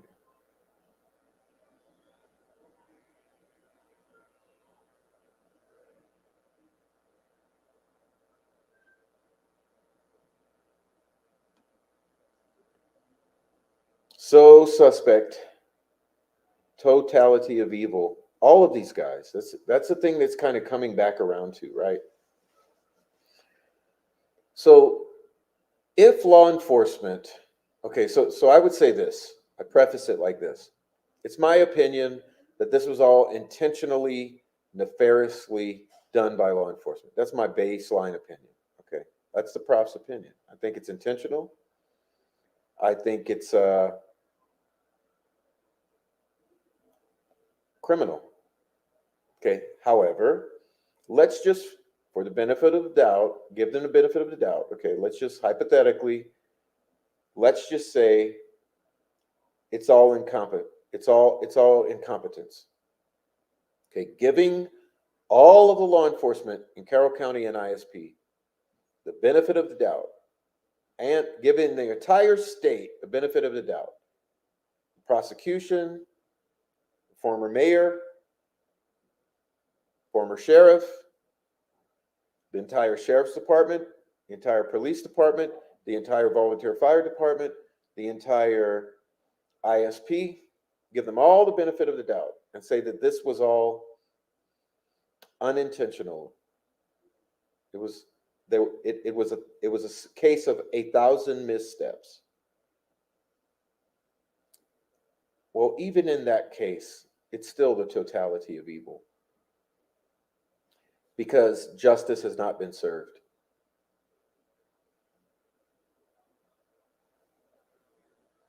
So even in the best case scenario, that this is all just one big misunderstanding on the part of law enforcement, and uh, and it's all this and that, and it's all this,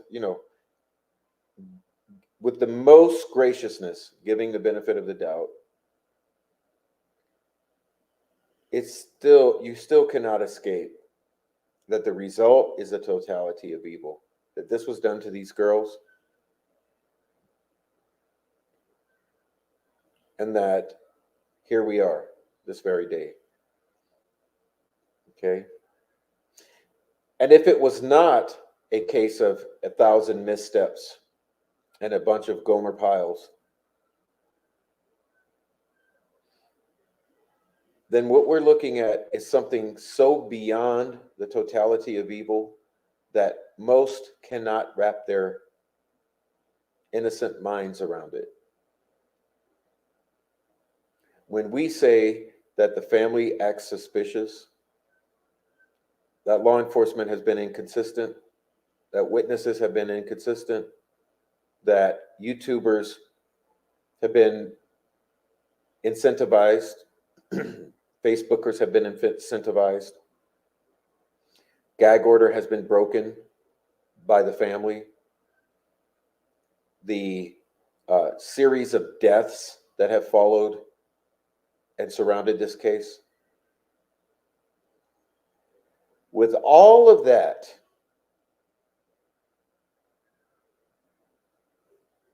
should it be the case that it was all intentional? You're looking at something so beyond the totality of evil that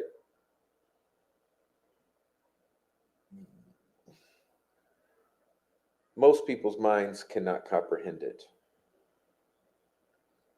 because you don't want to believe that we live in a world where that is possible.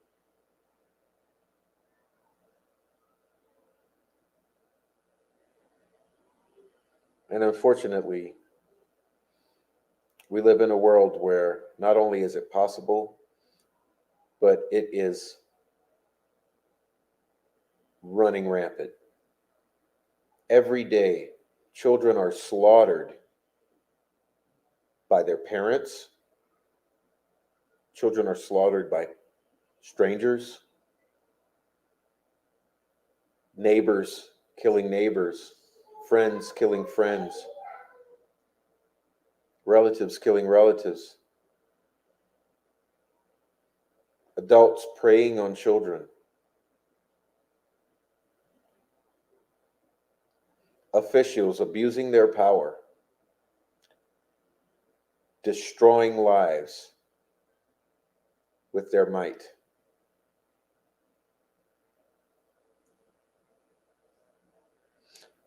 Covering each other's sins. This is the world we live in. Mr. Robert Kyle Fortson is dead because of this case. Mr. Greg Ferenczi is dead, likely because of this case. Miss Stephanie Thompson and her daughter Maya are dead because of this case. There are others, the list goes on.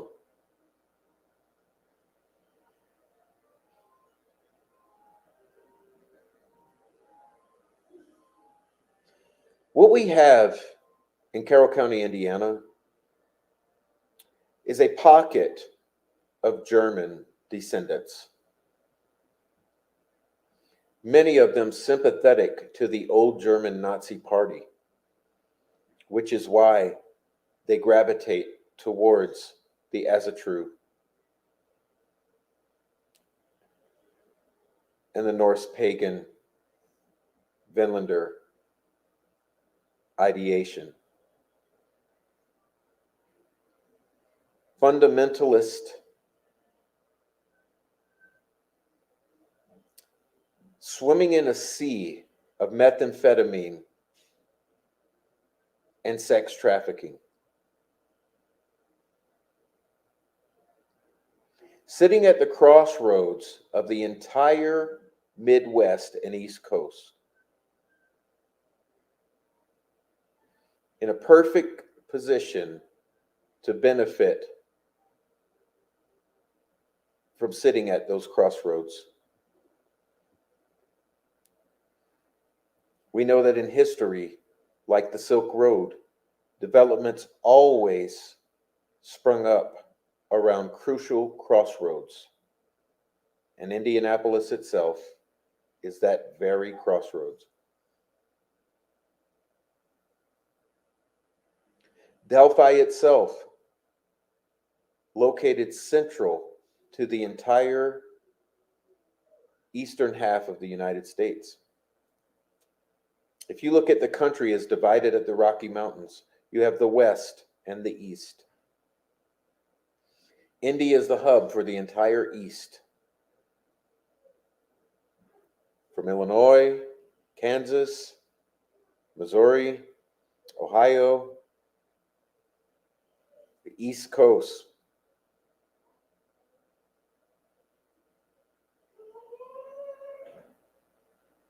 You've got something very unique with a demographic that's very unique.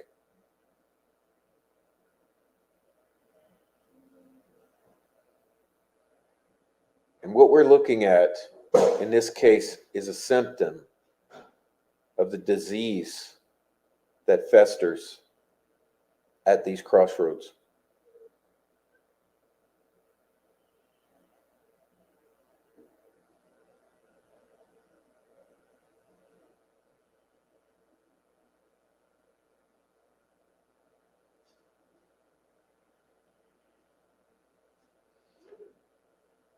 What will solve it?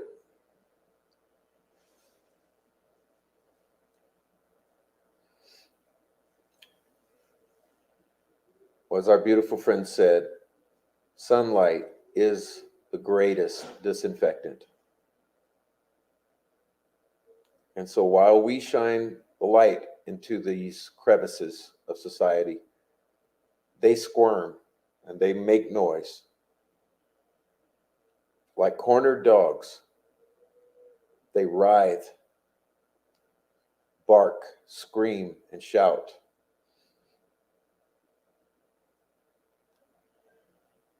And you wonder why we see the response that we see here on social media.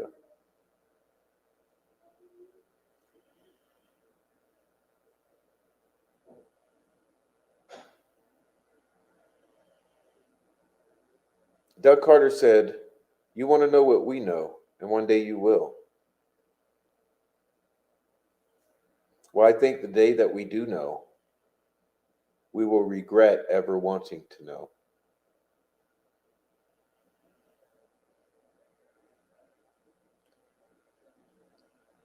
So that is my monologue for the evening. I'm going to say goodbye in the chat, and we'll wind it down. I appreciate everyone for sticking around. Okay. Let's see.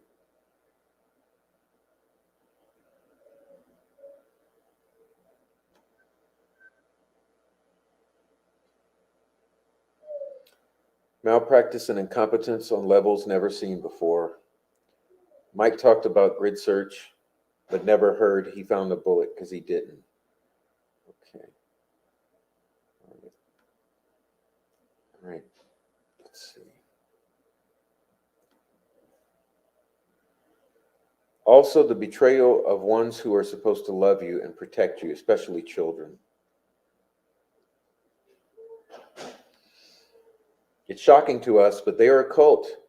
And as I have said, the cult is associated with the Brotherhood, who have been doing this for eons, growing and growing. Yes. I mean, it basically it comes back to the satanic predators. What else can you say?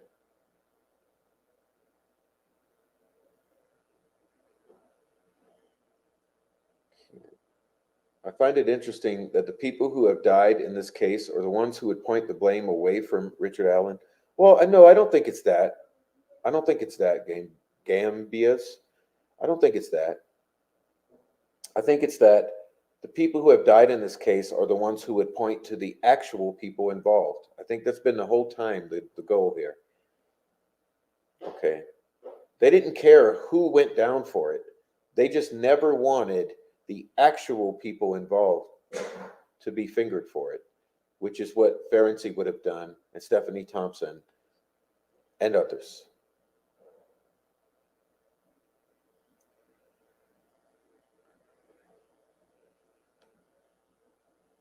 All right. All right. Thank you guys so much. Let's see. I'm trying over here.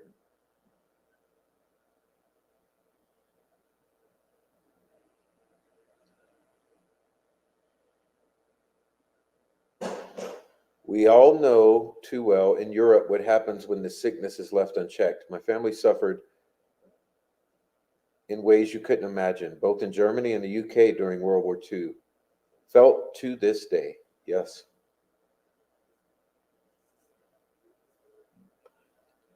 Thanks, Prof. Very reassuring and comforting to be able to share with good people here. Thank you so much. This right here is the goal. Okay. My goal for this channel is you guys in the chat being able to communicate with each other. This is why I always invite you to Discord to do it and communicate in Discord, communicate in my chat. I don't have all your answers. It's this discussion is what's important. They needed someone to take the fall, knew nothing about them or their organization. Allen fit the bill unless he was involved. Now keep in mind that my opinion is that he's possibly involved. I think he may have been there that day involved, but not to kill the girls. I think that if he was there involved, he was a victim of a situation in which others killed the girls and he was just happened to be with them. And now, he's caught up. It's my opinion on Richard Allen. Okay. All right. Thank you for coming in, Sunflower Soul. Came in at the last minute. We're out of here. We're out of here. Okay. Law enforcement found the bullet. Okay. I thought Prof is taking forever to get his water, and he was about to peace out when I realized I had it paused. Luna Ray, that's where you've been the whole time? All right. Well, everyone, good night to you. It's a beautiful February night. It's snowing here. Not too cold, probably be icy in the morning. It's been a long, stressful day for everyone, I know, with these new documents. We will be going over them soon. So don't fret. You'll get Prof's take, and we'll do a deep dive into those documents. But I think it's enough for tonight. Extremely, extremely concerning about Elvis Fields. I mean, my biggest takeaway in this tonight is the red flags with Elvis Fields are off the charts. You know, from him knowing intimate details of the crime scene that should not have been known, him confessing to both of his sisters. You know,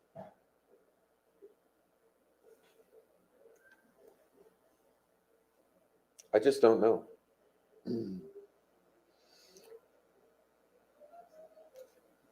It's never too late. You know, that's my contention right now. Why isn't FBI and ISP at his door right now? Tonight.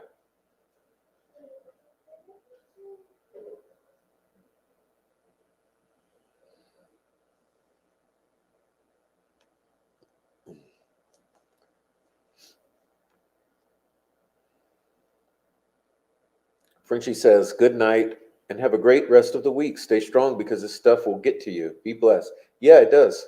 It does. It's gotten to me.